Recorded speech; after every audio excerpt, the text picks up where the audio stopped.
Good morning, dear students. Good morning. How are you? Are you fine? Okay. Breakfast കഴിച്ചോ എല്ലാവരും? ഇനി നമുക്ക് കുറച്ച് പഠിച്ചാലോ? നമുക്ക് ബേസിക് സയൻസ് പഠിക്കാം. ഓക്കെ. ബേസിക് സയൻസിൽ നമ്മൾ ഇന്ന് പുതിയൊരു ചാപ്റ്റർ ആണ് പഠിക്കുന്നത്. ചാപ്റ്ററിന്റെ പേര് മൂവ്മെന്റ് ഓഫ് ദ ബോഡി. എന്താ ചാപ്റ്ററിന്റെ പേര്? Movement of the body. ഇപ്പൊ നമ്മുടെ ബോഡിയുടെ ചലനങ്ങളെ കുറിച്ച്, മൂവ്മെന്റിനെ കുറിച്ച്, അപ്പം അതിനെ കുറിച്ചാണ് നമ്മൾ ഈ ചാപ്റ്ററിൽ സ്റ്റഡി ചെയ്യുന്നത്. ഓക്കെ, നമുക്ക് സ്റ്റാർട്ട് ചെയ്താലോ? നമുക്ക് പേജ് നമ്പർ 96 എടുത്തോ എല്ലാവരും? ടെക്സ്റ്റ് എടുത്തോ? ഓക്കെ, നമുക്ക് സ്റ്റാർട്ട് ചെയ്യാം. നമ്മുടെ ചാപ്റ്റർ 10 എന്താണ്? Movement of the body. ശ്രദ്ധിച്ചേ.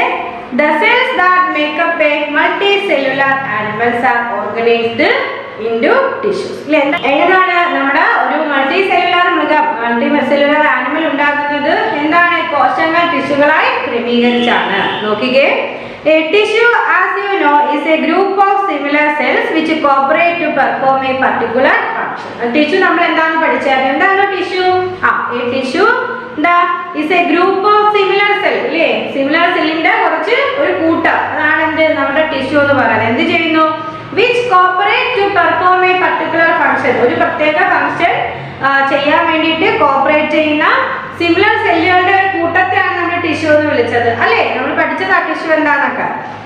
Many tissues are grouped together to form an organ. അങ്ങനെയുള്ള കുറെ ടിഷ്യൂകൾ ചേർന്നിട്ടാണ് ഒരു ഓർഗൻ, ഒരു അവയവം രൂപം കൊണ്ടിരിക്കുന്നത്.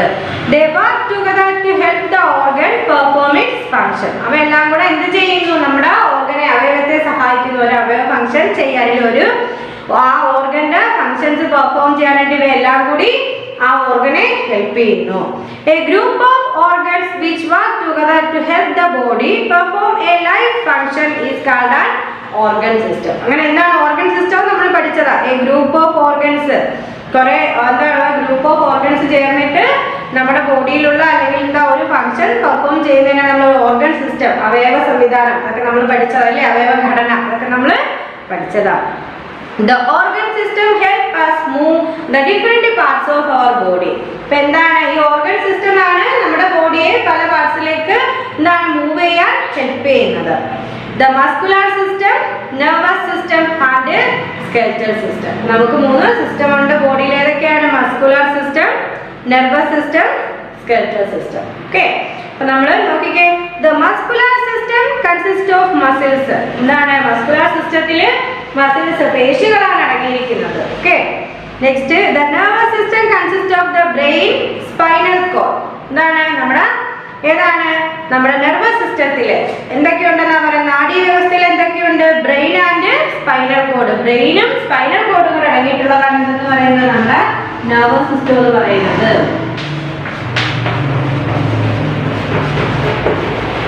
ഓക്കെ, നമ്മുടെ മസ്കുലർ സിസ്റ്റം പറഞ്ഞു. മസ്കുലർ സിസ്റ്റം എന്ന് വെച്ചാൽ അതിൽ എന്തൊക്കെയാ വരുന്നത്? മസിൽസ് ആണ് മസ്കുലർ സിസ്റ്റത്തിൽ വരുന്നത്.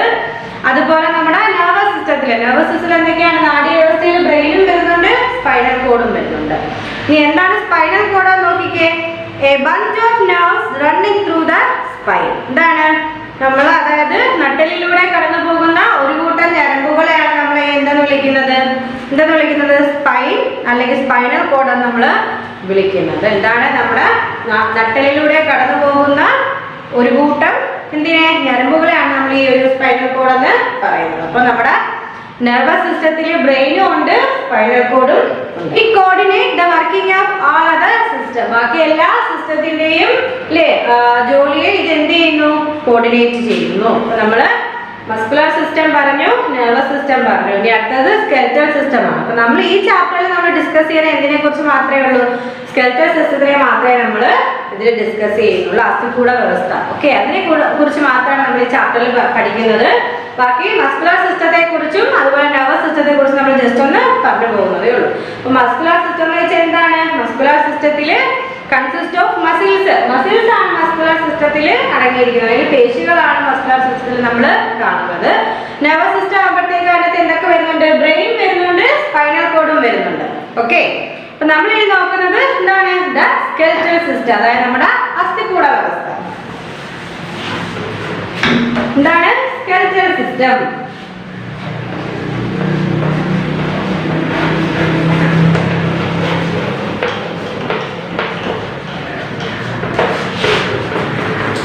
നോക്കിക്കേ, the human skeleton or skeletal system is made up of 206 bones. ഇല്ലേ, നമുക്കറിയാം നമുക്ക് എത്ര അസ്ഥികളുണ്ട്? 206 അസ്ഥികളാണ് നമ്മുടെ ശരീരത്തിൽ, ഇല്ലേ? അല്ലെങ്കിൽ നമ്മുടെ അസ്ഥികൂടത്തിൽ, ഒരു ഹ്യൂമന്റെ സ്കെൽറ്റനിൽ അസ്ഥികൂടത്തിൽ എത്ര അസ്ഥികൾ കാണുന്നു? 206 ബോൺസിൽ 206 അസ്ഥികളാണ് അതിൽ ഉൾക്കൊണ്ടിരിക്കുന്നത്. A baby has 300 bones in all. ഒരു കുഞ്ഞുകുട്ടി ജനിക്കുമ്പോൾ, അതിന് കുഞ്ഞുകുട്ടിക്ക് ചെറുതായിരിക്കുമ്പോൾ അതിന് 300 എല്ലുകൾ അതിന്റെ ശരീരത്തിൽ കാണും. But as it grows, some of the bone fuse together. കുട്ടി ജനിച്ച് അത് എന്താണ് ചെറുതായിരിക്കുമ്പോൾ അതിന് അതിന്റെ ശരീരത്തിൽ 300 അസ്ഥികൾ കാണും. പക്ഷെ ആ കുട്ടി വളരും തോറും എന്തായിട്ട് മാറുന്നു? അതിന്റെ അസ്ഥികൾ ചില അസ്ഥികളെല്ലാം കൂടി ഒന്നിച്ചായി 206 അസ്ഥിയായിട്ട് അതും മാറുന്നു. Before we learn more about bones and joints, where they are joined together, let us take a look at the functions of the skeletal system. നമ്മൾ ഈ എല്ലുകളപ്പം എങ്ങനെയാണ് ജോയിൻ ചെയ്യുന്നത്, അല്ലെങ്കിൽ അതിനെക്കുറിച്ച് ആ ബോണിനെ കുറിച്ചുള്ള കൂടുതൽ കാര്യങ്ങളൊക്കെ നമ്മളിനി വരുന്നതിൽ പഠിക്കാം. ആദ്യം നമുക്ക് ഒരു സ്കെൽറ്റന്റെ ഫംഗ്ഷൻ, ആ ഒരു സ്കെൽറ്റൽ സിസ്റ്റത്തിന്റെ ഫംഗ്ഷൻ എന്താണെന്ന് നോക്കാം. ഓക്കെ, അപ്പൊ നമ്മുടെ ടെക്സ്റ്റിൽ ഒരു സ്കെൽറ്റൽ സിസ്റ്റം നിർണ്ണയിക്കുന്നത് കണ്ടോ? അതിൻ്റെ അകത്ത് ഓരോന്ന് കൊടുത്തിട്ടുണ്ട് അല്ലേ? ആദ്യം നോക്കിക്കേ, the skull protect the brain. Skull തലയോട്ടി എന്ത് ചെയ്യുന്നുണ്ട്? നമ്മുടെ തലച്ചോറിനെ, ഇല്ലേ, ബ്രെയിനെ സംരക്ഷിക്കുന്നു. അപ്പൊ തലയോട്ടി എന്ത് ചെയ്യുന്നു? നമ്മുടെ തലച്ചോറിനെ സംരക്ഷിക്കുന്നു. അതാണ് the skull protect the brain. Next one നോക്കിക്കേ, ribs form a cage to protect the lungs and heart. നമ്മുടെ ശ്വാസകോശത്തെ, നമ്മുടെ ഹൃദയത്തെ സംരക്ഷിക്കാനായിട്ട് വാരിയലുകൾ ഒരു കൂട് പോലെ ഇങ്ങനെ അതിനെ ഇങ്ങനെ സംരക്ഷിച്ച് നിൽക്കുന്നു. അടുത്ത നോക്കിക്കേ, bones of the vertebral column help us bend and support the body. ഇപ്പൊ എന്താണ്? വെർട്ടബ്രൽ കോളത്തിന്റെ ആ ഒരു അസ്ഥികൾ എന്ത് ചെയ്യുന്നു? ശരീരത്തിനെ വളയ്ക്കാനും ഒക്കെ നമ്മളെ സഹായിക്കുന്നു. ബോഡിയെ വളയ്ക്കാനും ഒന്ന് ചലിയാനൊക്കെ സഹായിക്കുന്നത് എന്താണ്? ഈ ഒരു വെർട്ടബ്രൽ കോളമാണ്. വെർട്ടബ്രൽ കോളം എന്ത് ചെയ്യുന്നു? ആ കോളത്തിന്റെ അസ്ഥികൾ നമ്മുടെ ശരീരത്തെ വളയ്ക്കാനും പിന്തുണയ്ക്കാനും എല്ലാം സഹായിക്കുന്നു. നെക്സ്റ്റ് വൺ നോക്കിക്കേ, small bones make the wrist and fingers move. ഇപ്പൊ എന്താണ്? ചെറിയ അസ്ഥികൾ നമ്മുടെ കൈത്തണ്ടയും വിരലുകളും എല്ലാം എന്താണ്? ചലിക്കാനായിട്ട് സഹായിക്കുന്നു, ചലനാത്മകമാക്കുന്നു. ഇനി bones of the leg help us walk. അപ്പൊ നമ്മുടെ കാലിലെ അസ്ഥികൾ എന്ത് ചെയ്യുന്നു? നമ്മളെ നടക്കാൻ സഹായിക്കുന്നു. ഇനി small joint bones of the feet and ankle. നമ്മുടെ കണങ്കാലിലും അതുപോലെ തന്നെ എന്താണ്? ചെറിയ അസ്ഥികളൊക്കെ, നമ്മുടെ കാൽപാദത്തിലും കണങ്കാലിലും ഒക്കെ ചെറിയ അസ്ഥികളുണ്ട്. അത് നമ്മളെ നടക്കാനൊക്കെ സഹായിക്കുന്നു. അതുപോലെ തന്നെ bones of the arm help us move. നമ്മുടെ കയ്യിലുള്ള അസ്ഥികൾ എന്ത് ചെയ്യുന്നു? നമ്മുടെ കൈയൊക്കെ ചലിക്കാൻ സഹായിക്കുന്നു. Next one, bones of the hip help us sit, stand and walk. നമ്മുടെ ഇടുപ്പല്ലിലുള്ള അസ്ഥികൾ എന്ത് ചെയ്യുന്നു? നമ്മളെ ഇരിക്കാനും നിൽക്കാനും നടക്കാനും എല്ലാം ഹെൽപ്പ് ചെയ്യുന്നു. അപ്പൊ നമ്മൾ ഓരോ ഇതുള്ള ബോൺസിന്, ഓരോ സ്ഥലത്തും കാണപ്പെടുന്ന ബോൺസിന് ഓരോ ഫങ്ഷൻസ് ഉണ്ട്. അതാണ് നമ്മൾ ജസ്റ്റ് ചെറുതായിട്ട് ഇവിടെ ഒന്ന് പറഞ്ഞത്. അത് നമ്മൾ എന്തോ പറഞ്ഞത്? The skull protect the brain. ഇല്ലേ, തലയോട്ടി എന്ത് ചെയ്യുന്നു? നമ്മുടെ തലച്ചോറിനെ സംരക്ഷിക്കുന്നു. അതുപോലെ ribs form a cage to protect the lungs and heart. നമ്മുടെ ഹേർട്ടിനെയും ശ്വാസകോശത്തെയും ഹൃദയത്തെയൊക്കെ സംരക്ഷിക്കാനായിട്ട് നമ്മുടെ വാരിയലുകൾ ഒരു കൂട് പോലെ ആയിരിക്കുന്നു. Bones of the vertebral column help us bend and support the body. ഇല്ലേ, vertebral column എന്ത് ചെയ്യുന്നു? ആ കോളത്തിലെ അസ്ഥികൾ നമ്മുടെ ശരീരത്തെ വളയാനും അതുപോലെ തന്നെ പിന്തുണയ്ക്കാനും ഒക്കെ സഹായിക്കുന്നുണ്ട്. നെക്സ്റ്റ് നമ്മൾ പറഞ്ഞത് small bones make the wrist and fingers mobile. നമ്മുടെ എന്താണ്? കൈത്തണ്ടയിലും വിരലുകളിലും ഒക്കെയുള്ള ചെറിയ അസ്ഥികൾ നമ്മളെ വിരലും ആ കൈത്തണ്ടയൊക്കെ ചലനാത്മകമാക്കുന്നു, ചലിക്കാനായിട്ട് ഹെൽപ്പ് ചെയ്യുന്നു. Bones of leg help us walk. നമ്മുടെ കാലിലുള്ള അസ്ഥി എന്ത് ചെയ്യുന്നു? നമ്മൾ നടക്കാൻ സഹായിക്കുന്നു. Small joint bone of the feet and ankle. നമ്മുടെ കണങ്കാലിലും പാദങ്ങളിലും ഒക്കെ ചെറിയ അസ്ഥികൾ കാണപ്പെടുന്നുണ്ട്. Bone of the arm help us move. ഇപ്പൊ എന്താണ്? നമ്മുടെ ആ ഒരു നമ്മളെന്താണ് ആ ഒരു ആമിലുള്ള അല്ലേ കൈയുടെ അസ്ഥികൾ കൈയെ ചലിക്കാൻ സഹായിക്കുന്നു. Bones of the hip help us sit, stand, walk. നമ്മുടെ ഇടുപ്പിലുള്ള അസ്ഥികൾ നമ്മൾ നടക്കാനും ഇരിക്കാനും നിൽക്കാനും ഒക്കെ സഹായിക്കുന്നു. ഓക്കെ, നമുക്ക് ഇതിന്റെ ഫങ്ഷൻസ് ഒന്ന് ഡീറ്റെയിൽ ആയിട്ട് പഠിക്കാം. ഫങ്ഷൻസ് നോക്കിക്കേ, the bones of our body act as a framework or give it shape. ഇപ്പൊ നമ്മുടെ ശരീരത്തിലെ എന്ത് ചെയ്യുന്നു? ആ എല്ലുകൾ, ശരീരത്തിലെ ആ എല്ലുകൾ എന്ത് ചെയ്യുന്നു? ഒരു ചട്ടക്കൂടായി പ്രവർത്തിക്കുന്നു. നമ്മുടെ ശരീരത്തിൽ ഒരു ഫ്രെയിംവർക്ക്, നമ്മുടെ ശരീരത്തിന് ഒരു ഫ്രെയിംവർക്കായിട്ട് പ്രവർത്തിക്കുകയും ചെയ്യുന്നത് നമ്മുടെ ബോഡിക്ക് ഒരു ഷേപ്പ് നൽകുന്നു. Without bones our body would be a shapeless mass, say like the body of a snail. ഇപ്പൊ എന്താണ് നമ്മുടെ ശരീരത്തിൽ ഈ ഒരു എല്ലുകളൊന്നും ഇല്ലെങ്കിലുള്ള അവസ്ഥ ആലോചിച്ച് നോക്കെ. നമുക്ക് നിവർന്നിരിക്കാനോ നേരെ നിൽക്കാനോ ഇരിക്കാനോ ഒക്കെ നമുക്ക് സാധിക്കുമോ? ഇല്ല. നമുക്കൊരു ഷേപ്പ്ലെസ് മാസ് ആയിട്ട് മാറും. എന്താണ് ഒരു പ്രത്യേക ആകൃതിയൊന്നും ഇല്ലാത്ത വെറും ഒരു പിണ്ഡമായിട്ട് മാറും. ഇല്ല, ഒരു ഒച്ചിനെ പോലെ, ഒരു സ്നെയിലിനെ പോലെ വെറും ഒരു പിണ്ഡമായിട്ട് മാറും നമ്മുടെ ശരീരത്തിൽ എല്ലൊന്നും ഇല്ലായിരുന്നെങ്കിൽ. നോക്കിക്കേ, the bones give our body support like the pillars of a building or a frame or which an ideal maker makes an ideal. ഇപ്പൊ എന്താണ് നമ്മുടെ ശരീരത്തിൽ നമുക്ക് ഈ എല്ലൊന്നും ഇല്ലായിരുന്നെങ്കിൽ, അപ്പൊ ഈ എല്ല് നമ്മളെ എന്ത് ചെയ്യുന്നു? നമ്മുടെ ശരീരത്തിന് നല്ലൊരു സപ്പോർട്ട് ചെയ്യും. നമ്മുടെ ബോഡിയെ പിന്തുണയ്ക്കുന്നത് ഈ ബോൺസ് ആണ്, എല്ലാണ്. അത് എങ്ങനെയാണ്? ഒരു ബിൽഡിങ്ങിന് നമ്മൾ തൂണ് കൊണ്ട് നിലനിർത്തത്തില്ലേ? അപ്പൊ അതുപോലെ, അല്ലെങ്കിൽ ഒരു വിഗ്രഹം ഉണ്ടാക്കുന്ന ആൾ ഒരു ഫ്രെയിമിന്റെ അകത്തിട്ടാണ് ആ വിഗ്രഹം രൂപം കൊള്ളുന്നത്. അപ്പൊ ആ ഫ്രെയിമിന് ഒരു ചട്ടക്കൂട് നമ്മൾ കൊടുക്കുന്നുണ്ട്, അതിൻ്റെ അകത്താണ് ഈ വിഗ്രഹം നിർമ്മിക്കുന്നത്. അപ്പൊ അതുപോലെയല്ല നമ്മുടെ ബോഡിക്ക് ഒരു പിന്തുണ നൽകുന്നത് ആരാണ്? ഈ ബോൺസ് ആണ്. The bones also protect delicate internal organs. അപ്പൊ എന്ത് ചെയ്യുന്നു? ബോൺസ് നമ്മുടെ ഇന്റേണൽ ഓർഗൻസിനെയും ആന്തരിക അവയവങ്ങളെയും സംരക്ഷിക്കുന്നുണ്ട്. For example, the skull protect the brain which lies inside it. അപ്പൊ നമ്മുടെ ആ ഒരു തലച്ചോറിനെ സംരക്ഷിക്കുന്നു അല്ലേ? തലയോട്ടിക്ക് അകത്താണ് നമ്മുടെ തലച്ചോറ്. അപ്പൊ ഈ തലയോട്ടി എന്ത് ചെയ്യുന്നു? നമ്മുടെ തലച്ചോറിനെ സംരക്ഷിക്കുന്നു. And the ribs protect the heart and lungs. അപ്പൊ അതുപോലെ നമ്മുടെ വാരിയെല്ലുകൾ നമ്മുടെ ശ്വാസകോശത്തെയും ഹൃദയത്തെയും സംരക്ഷിക്കുന്നുണ്ട്. അപ്പം ഈ നമ്മുടെ ബോഡിക്ക് പിന്തുണ നൽകുക മാത്രമല്ല അല്ലേ, നമ്മുടെ ബോഡിയെ നിവർന്ന് നിൽക്കാൻ സഹായിക്കുക മാത്രമല്ല ഈ ബോൺസ് ചെയ്യുന്നത്, നമ്മുടെ ഇന്റേണൽ ഓർഗൻസിനെയും നമ്മുടെ ബോൺസ് ഹെൽപ്പ് ചെയ്യുന്നുണ്ട്. എക്സാമ്പിൾ പറഞ്ഞാൽ നമ്മുടെ സ്കള്ള് നമ്മുടെ ബ്രെയിനിനെ പ്രൊട്ടക്ട് ചെയ്യുന്നു, നമ്മുടെ റിബ്സ് നമ്മുടെ ഹാർട്ടിനെയും ലങ്സിനെയും പ്രൊട്ടക്ട് ചെയ്യുന്നുണ്ട്. ഓക്കെ, നോക്കിക്കേ, the third function of the bone is to help us move. അടുത്ത നമ്മുടെ ഈ ബോണിന്റെ മൂന്നാമത്തെ ഫംഗ്ഷൻ എന്ത്? നമ്മളെ മൂവ് ചെയ്യാൻ ഇല്ലേ, നമ്മളെ ചലിക്കാൻ സഹായിക്കുന്നത് ആരാണ്? നമ്മുടെ ഈ ബോൺസ് ആണ്. It is the movement of the bones that help us bend, run, walk and so on. അപ്പൊ നമുക്കറിയാല്ലേ, നമ്മൾ ഓടുന്നുണ്ട്, വളയുന്നുണ്ട്, നടക്കുന്നുണ്ട്, ഇരിക്കുന്നുണ്ട്, കിടക്കുന്നുണ്ട്. ഇതെല്ലാം ഇതിന്റെ സഹായത്തോടു കൂടിയാണ്, നമ്മുടെ ശരീരത്തിലുള്ള എല്ലുകളുടെ ബോൺസിന്റെ ഹെൽപ്പോട് കൂടിയാണ് നമ്മൾ ഈ കാര്യങ്ങളൊക്കെ ചെയ്യുന്നത്. As you will read later in this chapter, the muscles attached to the bones help them move. നമ്മൾ ഈ ചാപ്റ്ററിൽ പഠിക്കുന്നത് എന്താണ്? നമ്മുടെ ഈ ബോണിലുള്ള ബോണുമായിട്ട് അറ്റാച്ച് ചെയ്തേക്കുന്ന ആ മസിൽസ് നമ്മളെ എങ്ങനെ ചലിക്കാൻ മൂവ് ചെയ്യാനായിട്ട് സഹായിക്കുന്നു എന്നുള്ളത് നമ്മൾ ഈ ചാപ്റ്ററിൽ പഠിക്കും. നോക്കിക്കേ, all vertebrates move with the help of bones and muscles. അപ്പൊ എന്താണ്? എല്ലാ vertebrates നമ്മുടെ ഈ ബോണിന്റെ മസിലിന്റെ സഹായത്തോടു കൂടി മൂവ് ചെയ്യുന്നുണ്ട്. അപ്പൊ നമ്മുടെ ബോൺസിന്റെ ഫംഗ്ഷൻ, 3 ഫംഗ്ഷൻ നമ്മൾ പറഞ്ഞു. ആദ്യത്തെ ഫംഗ്ഷൻ എന്ത് ചെയ്യുന്നു? the bones of our body act as a framework or give it shape. ഇല്ലേ, നമ്മുടെ ബോഡിക്ക് ഒരു ഫ്രെയിംവർക്ക് ആണ്, ചട്ടക്കൂട് പോലെ പ്രവർത്തിക്കുന്നതും നമ്മുടെ ബോഡിക്ക് ഒരു ഷേപ്പ് നൽകുന്നത് ആരാണ്? നമ്മുടെ ഈ ബോൺസ് ആണ്. രണ്ടാമത്തെ ഫംഗ്ഷൻ നമ്മൾ പറഞ്ഞു അല്ലേ, the bones also protect the delicate internal organs. നമ്മുടെ ആന്തരിക അവയവങ്ങളെയും ഈ ബോൺസ് ഹെൽപ്പ് ചെയ്യുന്നുണ്ട് അല്ലെങ്കിൽ സംരക്ഷിക്കുന്നുണ്ട്. എക്സാമ്പിൾ നമ്മൾ എന്ത് പറഞ്ഞു? നമ്മുടെ സ്കള്ള് നമ്മുടെ ബ്രെയിനിനെ പ്രൊട്ടക്ട് ചെയ്യുന്നു, നമ്മുടെ റിബ്സ് നമ്മുടെ എന്താണ് ഹാർട്ടിനെയും ലങ്സിനെയൊക്കെ പ്രൊട്ടക്ട് ചെയ്യുന്നു. തേർഡ് ഫംഗ്ഷൻ എന്തായിരുന്നു? Bone help us to move. ഇല്ലേ, നമ്മളെ ചലിക്കാൻ സഹായിക്കുന്ന ആരാണ്? ഈ എല്ലുകളാണ്. ഓക്കെ, ഇത്രയും കാര്യങ്ങൾ മനസ്സിലായോ? നമ്മൾ എന്താണ് സ്കെലറ്റൽ സിസ്റ്റം ആണ് പഠിച്ചുകൊണ്ടിരിക്കുന്നത്. അപ്പൊ അതിന്റെ ഫംഗ്ഷൻ, ബോൺസിന്റെ ഫംഗ്ഷൻ എന്തൊക്കെയാണ് നമ്മളിപ്പോൾ നോക്കിയത്. Next one, injuries. അതായത് എന്താ? മുറിവുകൾ. നമുക്ക് സാധാരണ മുറിവ് നമുക്കറിയാം, ഇനി നമ്മൾ ബോൺസിൽ ഉണ്ടാകുന്ന മുറിവുകളെ കുറിച്ചാണ് നോക്കുന്നത്. Doctors who help to heal injuries of bone. ഇല്ലേ, നമുക്കറിയാം doctors who help to heal injuries of bone, joints and the muscles attached to bones are called orthopedic surgeon. എന്ത് വിളിക്കും നമ്മൾ? orthopedic surgeon.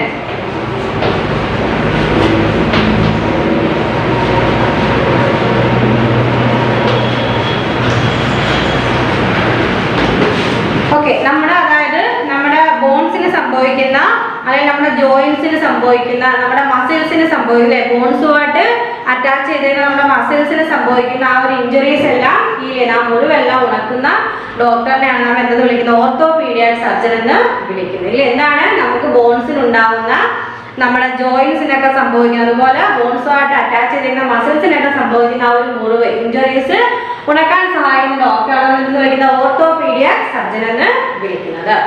Bones can get cracked or completely broken in accidents including falls. അപ്പം എന്തെങ്കിലും ഒരു accident സംഭവിക്കുമ്പോൾ നമ്മൾ എന്താണ്? നമ്മുടെ എല്ല് ബോൺസ് ക്രാക്ക് ചെയ്യും, അതായത് പൊട്ടിപ്പോവുക അല്ലെങ്കിൽ കംപ്ലീറ്റ്ലി തകർന്നു പോവുകയൊക്കെ ചെയ്യുന്ന ഒരു അവസ്ഥ വരും അല്ലേ.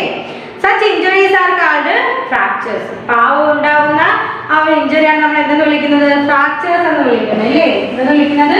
Fractures.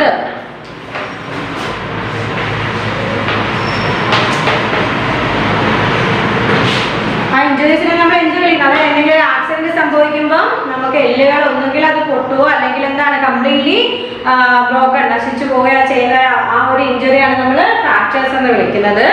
They can also get dislocated or move from their natural position. അപ്പോൾ ഒന്നുകിൽ എന്ത് ചെയ്യുന്നു? അത് ഡിസ്ലൊക്കേറ്റഡ് ആവുന്നു അല്ലേ? എന്താണെന്ന് വെച്ചാൽ അതിന്റെ സ്ഥാനക്രമം സംഭവിക്കുക അല്ലെങ്കിൽ അതിന്റെ നാച്ചുറൽ പൊസിഷനിൽ നിന്ന് മാറിയിരിക്കുകയോ ചെയ്യുകയാണ് ചെയ്യുന്നത്. How do doctors know that a bone has got fractured? അപ്പോൾ ഒരു ഡോക്ടറിന് ഇപ്പോൾ നമുക്ക് ഒരു ആക്സിഡന്റ് പറ്റി നമ്മൾ ഹോസ്പിറ്റലിൽ കൊണ്ട് ചെല്ലുക. അപ്പോൾ ഡോക്ടറിന് എങ്ങനെ മനസ്സിലാവും ആ എല്ല് ഫ്രാക്ചർ ആയി എന്നുള്ളത് അദ്ദേഹത്തിന് എങ്ങനെയാണ് മനസ്സിലാവുന്നത്? നിങ്ങൾക്കറിയാമോ എങ്ങനെയാ? by taking an X-ray image of the bone. ആ ബോണിന്റെ എക്സ്റേ ഇമേജ് എടുക്കും ഇല്ലേ? എക്സ്റേ എടുക്കുമ്പോഴാണ് ഡോക്ടറിന് മനസ്സിലാവുന്നത് ആ ബോണിന് എന്തെങ്കിലും ഇഞ്ചറി സംഭവിച്ചു അല്ലെങ്കിൽ ഫ്രാക്ചർ സംഭവിച്ചു എന്നുള്ളത് അദ്ദേഹത്തിന് എക്സ്റേ നോക്കുമ്പോഴാണ് മനസ്സിലാവുന്നത്. Depending on the kind of injury, the doctor set the bone or put the broken parts together. എന്താണ് ഇപ്പം ആ ഒരു നമ്മുടെ ഇഞ്ചുറി ആ ഏത് ടൈപ്പ് ഓഫ് ഇഞ്ചുറി നോക്കിയിട്ട് അല്ലെങ്കിൽ എന്ത് തരത്തിലുള്ള മുറിവാണ് ആ ബോണിന് സംഭവിച്ചത് നോക്കിയിട്ട് ഡോക്ടർ എന്ത് ചെയ്യുന്നുണ്ട്? ആ ബോൺ ഒന്നുകിൽ സെറ്റ് ചെയ്ത് വെക്കുന്നുണ്ട്, അതായത് അതിന്റെ കറക്റ്റ് പൊസിഷനിലാക്കി വെക്കുക, അങ്ങനെ എന്തെങ്കിലും ചെയ്യും. അല്ലെങ്കിൽ മാറ്റേണ്ട ബോൺ അല്ലേ എന്താണ് ബ്രോക്കൺ പാർട്സ് മാറ്റണം എന്നുണ്ടെങ്കിൽ ഡോക്ടർ അത് മാറ്റുകയും ചെയ്യുന്നുണ്ട്. And put the injured area in a cast or plaster. അപ്പോൾ എന്താണ് ചില സമയങ്ങളിൽ ഡോക്ടർ സെറ്റ് ചെയ്യാനായിട്ട് അല്ലെങ്കിൽ ആ ഒരു ബ്രോക്കൺ ആ ഒരു ഇത് തകർച്ച മാറ്റാനായിട്ട് എല്ലിന്റെ പൊട്ടൽ മാറ്റാനായിട്ട് ഡോക്ടർ എന്ത് ചെയ്തു? ഒരു പ്ലാസ്റ്റർ ഇട്ട് അല്ലേ അത് കവർ ചെയ്ത് വെക്കും ആ ഏരിയയിൽ. നമ്മൾ കണ്ടില്ലേ പ്ലാസ്റ്റർ കണ്ടിട്ടില്ലേ? നമ്മൾ വീണ് കയ്യോ കാലോ ഒക്കെ ഒടിയുമ്പോഴത്തേനും എല്ലിന് എന്തെങ്കിലും പൊട്ടലോ ചെതവോ ഒക്കെ നമ്മൾ എന്ത് ചെയ്ത് ഡോക്ടർ നമുക്ക് പ്ലാസ്റ്റർ ഇട്ട് തരും ഇല്ലേ? എന്ന് വെച്ചാൽ ആ എല്ലൊന്ന് സെറ്റായിട്ട് വരാൻ വേണ്ടി അതിന്റെ കറക്റ്റ് പൊസിഷനിൽ ഇരുന്ന് നമ്മൾ അത് പഴയതുപോലെ ആവാൻ വേണ്ടി ഡോക്ടർ എന്ത് ചെയ്യുന്നു? പ്ലാസ്റ്റർ ഇട്ട് തരുന്നു. ഓക്കെ നോക്കിക്കേ. The plaster prevent movement of the fractured bone so that the body can heal.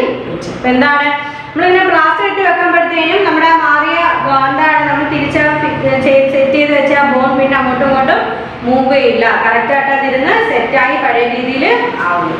ആ മുറിവ് അങ്ങനെ ഉണങ്ങുന്നു. Okay. The break in the bone is healed slowly by the addition of new tissues. അപ്പോൾ എന്താണ് പുതിയ tissue ഇങ്ങനെ ചേർക്കുന്നതിലൂടെയാണ് എന്താണ് അസ്ഥിയിലെ പൊട്ടൽ സാവധാനത്തിൽ സുഖപ്പെട്ടു വരുന്നത്. പുതിയ ടിഷ്യൂകൾ ഇങ്ങനെ വരും. If the broken bone is not set the right way, the bone might bend or not heal at all. അപ്പോൾ എന്താണ് ആ ഒരു നല്ല കറക്റ്റ് ആയിട്ടുള്ള രീതിയിലല്ല ആ ബോൺ നമ്മൾ തിരിച്ച് സെറ്റ് ചെയ്ത് വെച്ചെങ്കിൽ ആ എന്താ എല്ലുകൾ കൂടിച്ചേരാനും പാടായിരിക്കും, അതുപോലെ തന്നെ മുറിവ് ഉണങ്ങാനും താമസമായിരിക്കും.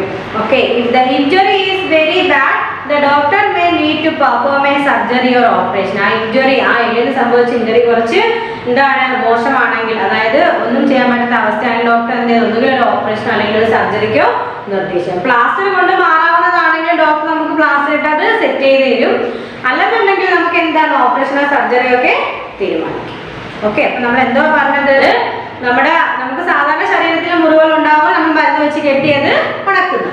അപ്പൊ അതുപോലെ നമ്മുടെ എല്ലിന് എന്തെങ്കിലും ആക്സിഡന്റോ എന്തെങ്കിലും പറ്റി നമ്മുടെ എല്ലിന് എന്തെങ്കിലും സ്ഥാനഭ്രമമോ അല്ലെങ്കിൽ എന്തെങ്കിലും പൊട്ടലോ വിള്ളലോ ഒക്കെ ഉണ്ടാവുമ്പോൾ അതിനെ ചികിത്സിച്ച് ഭേദമാക്കി തന്ന ഡോക്ടറാണ് നമ്മൾ ഓർത്തോപീഡിയ സർജൻ എന്ന് വിളിച്ചത് അല്ലേ? എല്ലിന് ഇങ്ങനെ ആക്സിഡന്റ് ഒക്കെ സംഭവിക്കുമ്പോൾ എല്ലിനുണ്ടാവുന്ന ആ പൊട്ടല് അല്ലെങ്കിൽ ആ ഒരു തകർച്ച അതിനെയാണ് നമ്മൾ ഫ്രാക്ചേഴ്സ് എന്ന് പറയുന്നത്. ഓക്കെ. അങ്ങനെ ഫ്രാക്ചർ ഉണ്ടാകുന്ന സമയത്ത് ഡോക്ടർ അത് ഐഡന്റിഫൈ ചെയ്യുന്നത് ബോണിന്റെ എക്സ്റേ എടുത്തിട്ടായിരിക്കും ഡോക്ടർ ബോണിൽ ഉണ്ടാകുന്ന ഫ്രാക്ചറും ഇഞ്ചുറിയും ഒക്കെ ഐഡന്റിഫൈ ചെയ്യുന്നത്. അപ്പൊ അത് ഐഡന്റിഫൈ ചെയ്യുന്ന സമയത്ത് ഡോക്ടർ എന്ത് ചെയ്യുന്നു? പ്ലാസ്റ്റർ ഇട്ടൊക്കെ സെറ്റ് ചെയ്യുന്നു. അപ്പൊ അങ്ങനെ ചെയ്യാൻ പറ്റിയില്ലെങ്കിൽ ഒന്നുകിൽ ഒരു ഓപ്പറേഷനോ സർജറിക്കോ നിർദ്ദേശിക്കാം. നെക്സ്റ്റ് നോക്കിക്കേ. ആ injury to a muscle attached to a bone is called a strain. എന്താണ് സ്ട്രെയിൻ?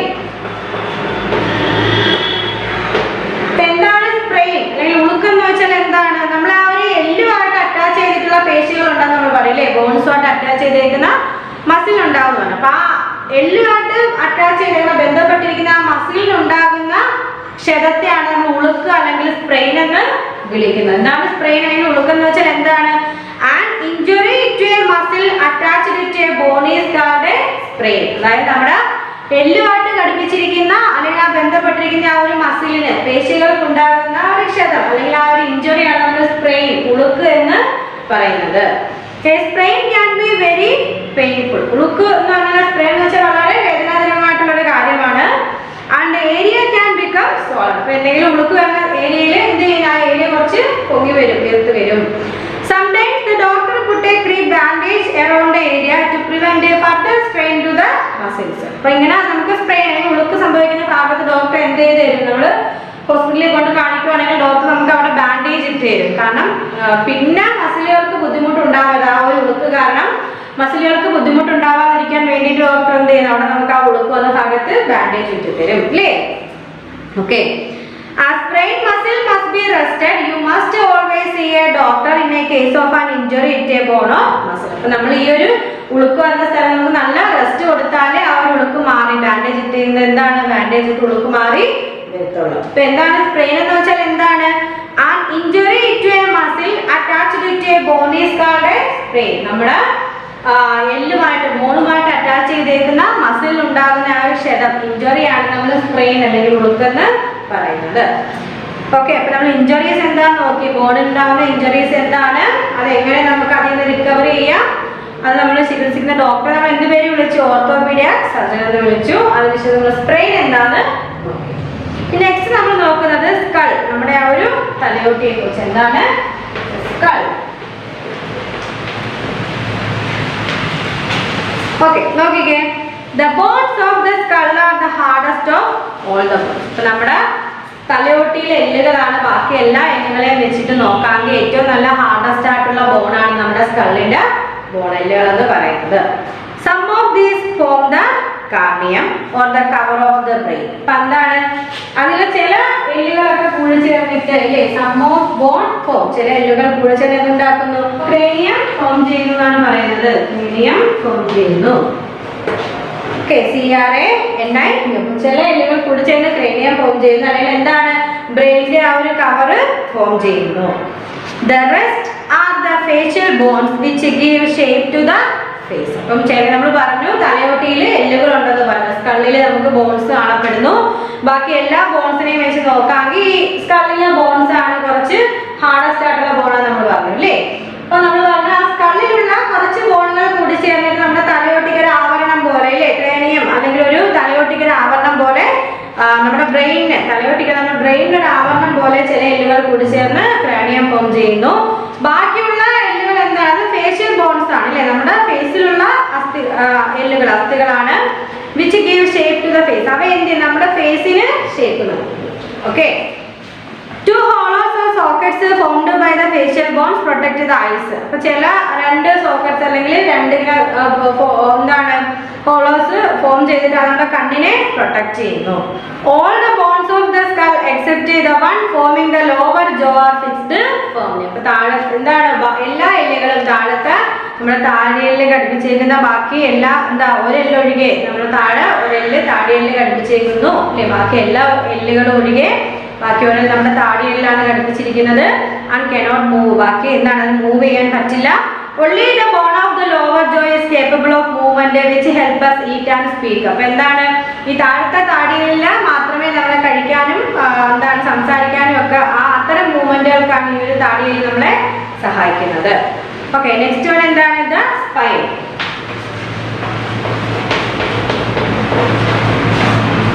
എന്താ നോക്കിക്കേ. The spine is also called the vertebral column or backbone. അപ്പോൾ നമ്മൾ ഈ സ്പൈനിനെ നമ്മൾ vertebral column അല്ലെങ്കിൽ backbone എന്ന് നമ്മൾ നട്ടെല്ല് എന്ന് നമ്മൾ പറയുന്നുണ്ട്. It consists of many small bones known as vertebrae. എന്താണ് ഈ ഒരു സ്പൈൻ എന്ന് പറഞ്ഞാൽ ധാരാളം കശേരുക്കൾ ചേർന്ന് രൂപം കൊണ്ടിരിക്കുന്നതാണ്, അല്ലെങ്കിൽ അതിൻ്റെ അകത്ത് ധാരാളം കശേരുക്കൾ ഉണ്ട്. The vertebrae are hollow at the center and the join together to form a tube. അപ്പോൾ എന്താണ് നമ്മുടെ ഈ ഒരു vertebrae, അതായത് നമ്മുടെ കശേരുക്കൾ എന്ന് പറഞ്ഞാൽ ഇവയെല്ലാം കൂടെ ചേർന്നിട്ട് എന്താണ് മധ്യഭാഗത്ത് കശേരുക്കൾ ഇങ്ങനെ മധ്യഭാഗത്ത് നമ്മളെ പൊള്ളയായതും അതുപോലെ തന്നെ ഇവയെല്ലാം ഒന്നിച്ചു ചേർന്ന് ഒരു ട്യൂബ് പോലെയാണ് കാണപ്പെടുന്നത്, അല്ലെങ്കിൽ ഒരു ട്യൂബ് രൂപപ്പെടുന്നതാണ്. Okay. The spinal cord run through this tube like a thread running through buds. It protected by the vertebrate. ഇപ്പൊ എന്താണ് ഈ ഒരു നമ്മുടെ ഇങ്ങനെ നമ്മൾ നൂലിൽ ഇങ്ങനെ അല്ലേ പോകത്തില്ല. അതുപോലെയാണ് ഈ സുഷുമ്ന നാഡി എന്ത് ചെയ്യുന്നു, നമ്മുടെ ഒരു ട്യൂബിൻ്റെ അകത്തൂടെ ഇങ്ങനെ പോയിട്ട് നമ്മുടെ വെർട്ടിബ്രൽ കോളം കശേരുക്കളെ സംരക്ഷിക്കുകയാണ് ചെയ്യുന്നത്. Okay, next one, the vertebrae run right down from the neck to below hip. അപ്പോൾ ഈ കശേരുക്കൾ നമ്മുടെ കഴുത്തിൽ നിന്ന് നമ്മൾ ഇടുപ്പെല്ലിന് താഴെ അല്ലെങ്കിൽ ഇടുപ്പെല്ലിന് താഴെയായിട്ട് ഇങ്ങനെ പോകുന്നു. അപ്പോൾ താഴെ വരെ പോകുന്നതാണ് നമ്മുടെ ഈ കശേരുക്കൾ. എന്താണ് കശേരുക്കൾ? നമ്മുടെ കഴുത്തിന്റെ പിറകിൽ നമ്മുടെ ഇടുപ്പിന്റെ ആ ഒരു താഴെ വരെ ഇത് പോകുന്നുണ്ട്.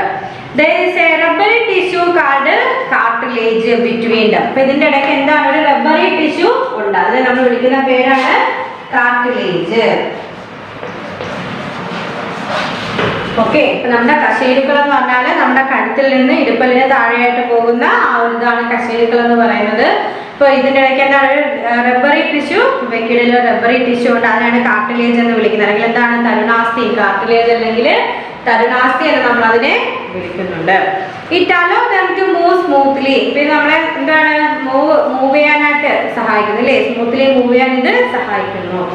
The vertebrae in the waist region help us bend forward, backward, sideways and twist from the waist. അപ്പോൾ നമ്മുടെ ഈ ഒരു എന്താണ്, നമ്മുടെ ഈ ഒരു അരക്കെട്ടിലുള്ള നമ്മുടെ ഈ ഒരു കശേരുക്കൾ എന്ത് ചെയ്യുന്നു, നമ്മളെ അല്ലേ മുന്നോട്ടും പിന്നോട്ടും വശങ്ങളിലേക്കും ഒക്കെ വളയാനും തിരിയാനും ഒക്കെ ആ ഒരു അരക്കെട്ടിലുള്ള കശേരുക്കൾ നമ്മളെ സഹായിക്കുന്നു.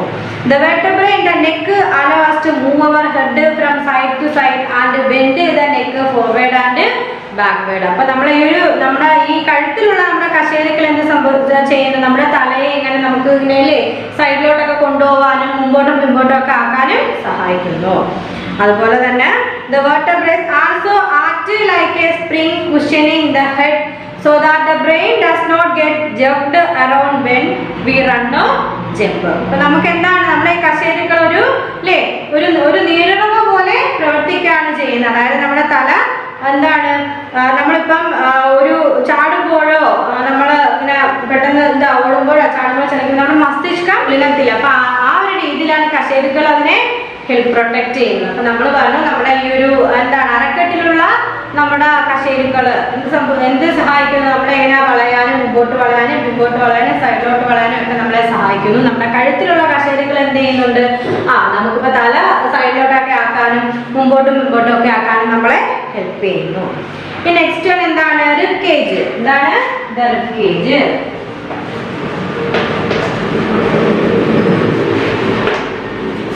ഓക്കെ, നോക്കിക്കേ, നമ്മുടെ വാരിയല് ഇല്ലേ, നമ്മൾ നേരത്തെ പറഞ്ഞു നമ്മുടെ ഹാർട്ടിനെയും അതുപോലെ തന്നെ ലങ്സിനെയും ഒക്കെ പ്രൊട്ടക്ട് ചെയ്യുന്ന നമ്മുടെ വാരിയല്. Running through the centre of the chest is the breast bone or sternum. അപ്പൊ എന്താണ് നമ്മുടെ ഒരു എന്താണ് നമ്മുടെ നെഞ്ചിന്റെ മധ്യത്തിലൂടെ ഇങ്ങനെ പോകുന്നത്, അല്ലെങ്കിൽ അതിനെ നമ്മൾ എന്ത് വിളിക്കുന്നതിനെ ബ്രസ്റ്റ് ബോൺ അല്ലെങ്കിൽ അതിനെ സ്റ്റേർണം എന്ന് വിളിക്കുന്നത്. നമ്മുടെ നെഞ്ചിന്റെ മധ്യത്തിലൂടെ പോകുന്ന ആ ഒരു എല്ലിനെ അതിനെയാണ് നമ്മൾ എന്ത് വിളിക്കുന്നത്, ബ്രസ്റ്റ് ബോൺ അല്ലെങ്കിൽ sternum. Joined to a strong curved flexible bones called ribs. ഇപ്പൊ എന്താണ് നന്നായിട്ട് ജോയിൻ ചെയ്തിരിക്കുന്ന നമ്മുടെ വളഞ്ഞ നല്ല ശക്തിയായിട്ടുള്ള ഫ്ലെക്സിബിൾ ആയിട്ടുള്ള ബോണിനെയാണ് റിബ്സ്, വാരിയെല്ലാം നമ്മൾ വിളിക്കുന്നത്. Okay, the ribs curve around and join the vertebral column at the back to form a protective cover for the lungs and heart. നമുക്കറിയാലേ വാരിയെല്ലാം ഇങ്ങനെ രൂപം കൊണ്ടിട്ട് നമ്മുടെ ഹാർട്ടിനെയും ലങ്സിനെയും പ്രൊട്ടക്ട് ചെയ്യുന്നു. This cover is called the rib cage. അതിനെയാണ് നമ്മൾ rib cage എന്ന് വിളിക്കുന്നത്. The ribs are attached to the sternum in such a way as to allow the rib cage to expand when we inhale or breathe. ഇല്ലേ, നമ്മളിങ്ങനെ ശ്വാസം വിടുമ്പോഴത്തേക്കും നമ്മുടെ വാരിയെല്ലാം ഇങ്ങനെ വികസിക്കുകയും ഇല്ലേ, നമുക്കറിയാം നമ്മുടെ ശ്വാസം വിടുമ്പോഴത്തേക്കും നമ്മുടെ വാരിയെല്ലാം ഇങ്ങനെ വികസിച്ച് വരുന്നുണ്ട്. നമ്മൾ എന്താ നോക്കിയത്, റിബ് കേജ് നമ്മുടെ ലങ്സിനെയും നമ്മുടെ ഹാർട്ടിനെയും പ്രൊട്ടക്ട് ചെയ്യുന്ന വാരിയലുള്ള അവസ്ഥയെ കുറിച്ച്. നെക്സ്റ്റ് വൺ നോക്കിക്കേ, the bones of the shoulder, arm and hand. ഇല്ലേ, നമ്മുടെ ഷോൾഡറിലെ കഴുത്തിലും നമ്മുടെ കയ്യിലും ആമിലും ഒക്കെയുള്ള ആ ഒരു എല്ലിനെ കുറിച്ച് നോക്കിക്കേ. You can feel the collar bones quite easily on either side of the neck. Quite often they can be seen too. Each collarbone is attached to a shoulder blade and to the breastbone. അപ്പോൾ നമ്മുടെ ഈ ഒരു കോളറിലുള്ള bone ഇല്ലേ, നമ്മുടെ കഴുത്തിലുള്ള bone എന്ത് നമ്മുടെ ആ ഒരു ഷോൾഡർ ബ്ലേഡിനെ അല്ലെങ്കിൽ ബ്രസ്റ്റ് ബോണായിട്ട് അറ്റാച്ച് ചെയ്തിരിക്കുക അല്ലേ, നമ്മുടെ കഴുത്തിലുള്ള ആ ഒരു അല്ലെങ്കിൽ തോളിലുള്ള ആ ഒരു എല്ലുമായിട്ടും അതുപോലെ നമ്മുടെ ബ്രസ്റ്റ് ബോണുമായിട്ടും അറ്റാച്ച് ചെയ്തിരിക്കുകയാണ്. The shoulder blade and collar bone not only give shape to the shoulder but also help in the movement of the arm. നമ്മുടെ ഷോൾഡർ എന്താണ് ആ ഷോൾഡറിലുള്ള ഒരു എല്ല് അല്ലെങ്കിൽ നമ്മുടെ ഒരു ഷോൾഡർ ബ്ലേഡ് അല്ലെങ്കിൽ നമ്മുടെ ഒരു കോളർ ബോൺ ഒക്കെ എന്താണ് നമ്മളെ ഷോൾഡറിന് ഷേപ്പ് നൽകുക മാത്രമല്ല നമ്മുടെ കൈയെ എന്താണ് ചലിക്കാൻ കൂടി സഹായിക്കുന്നുണ്ട്. Okay, the arm has two parts. നമ്മുടെ ആമിന് രണ്ട് പാർട്സ് ആണുള്ളത്. the upper arm and the forearm. അപ്പോൾ എന്താണ് നമ്മുടെ കൈത്തണ്ടയ്ക്ക് രണ്ട് പാർട്സ് ആയിട്ടുണ്ട്. ഒന്ന് അപ്പർ ആമും രണ്ട് ഫോർ ആമും.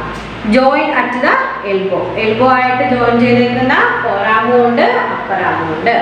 Okay, one long bones run through the upper arm while two bones give shape to the forearm. എന്താ ഒരു ലോങ് നീളമുള്ള ബോൺ എന്ത് ചെയ്യുന്നു അപ്പർ ആമിലൂടെ ഇങ്ങനെ പോകുന്നുണ്ട്. അതുപോലെ തന്നെ while two bones give shape to the forearm, രണ്ട് ബോണുകൾ നമ്മുടെ എന്താണ് ഫോറാമിന് ഷേപ്പ് നൽകുന്നു.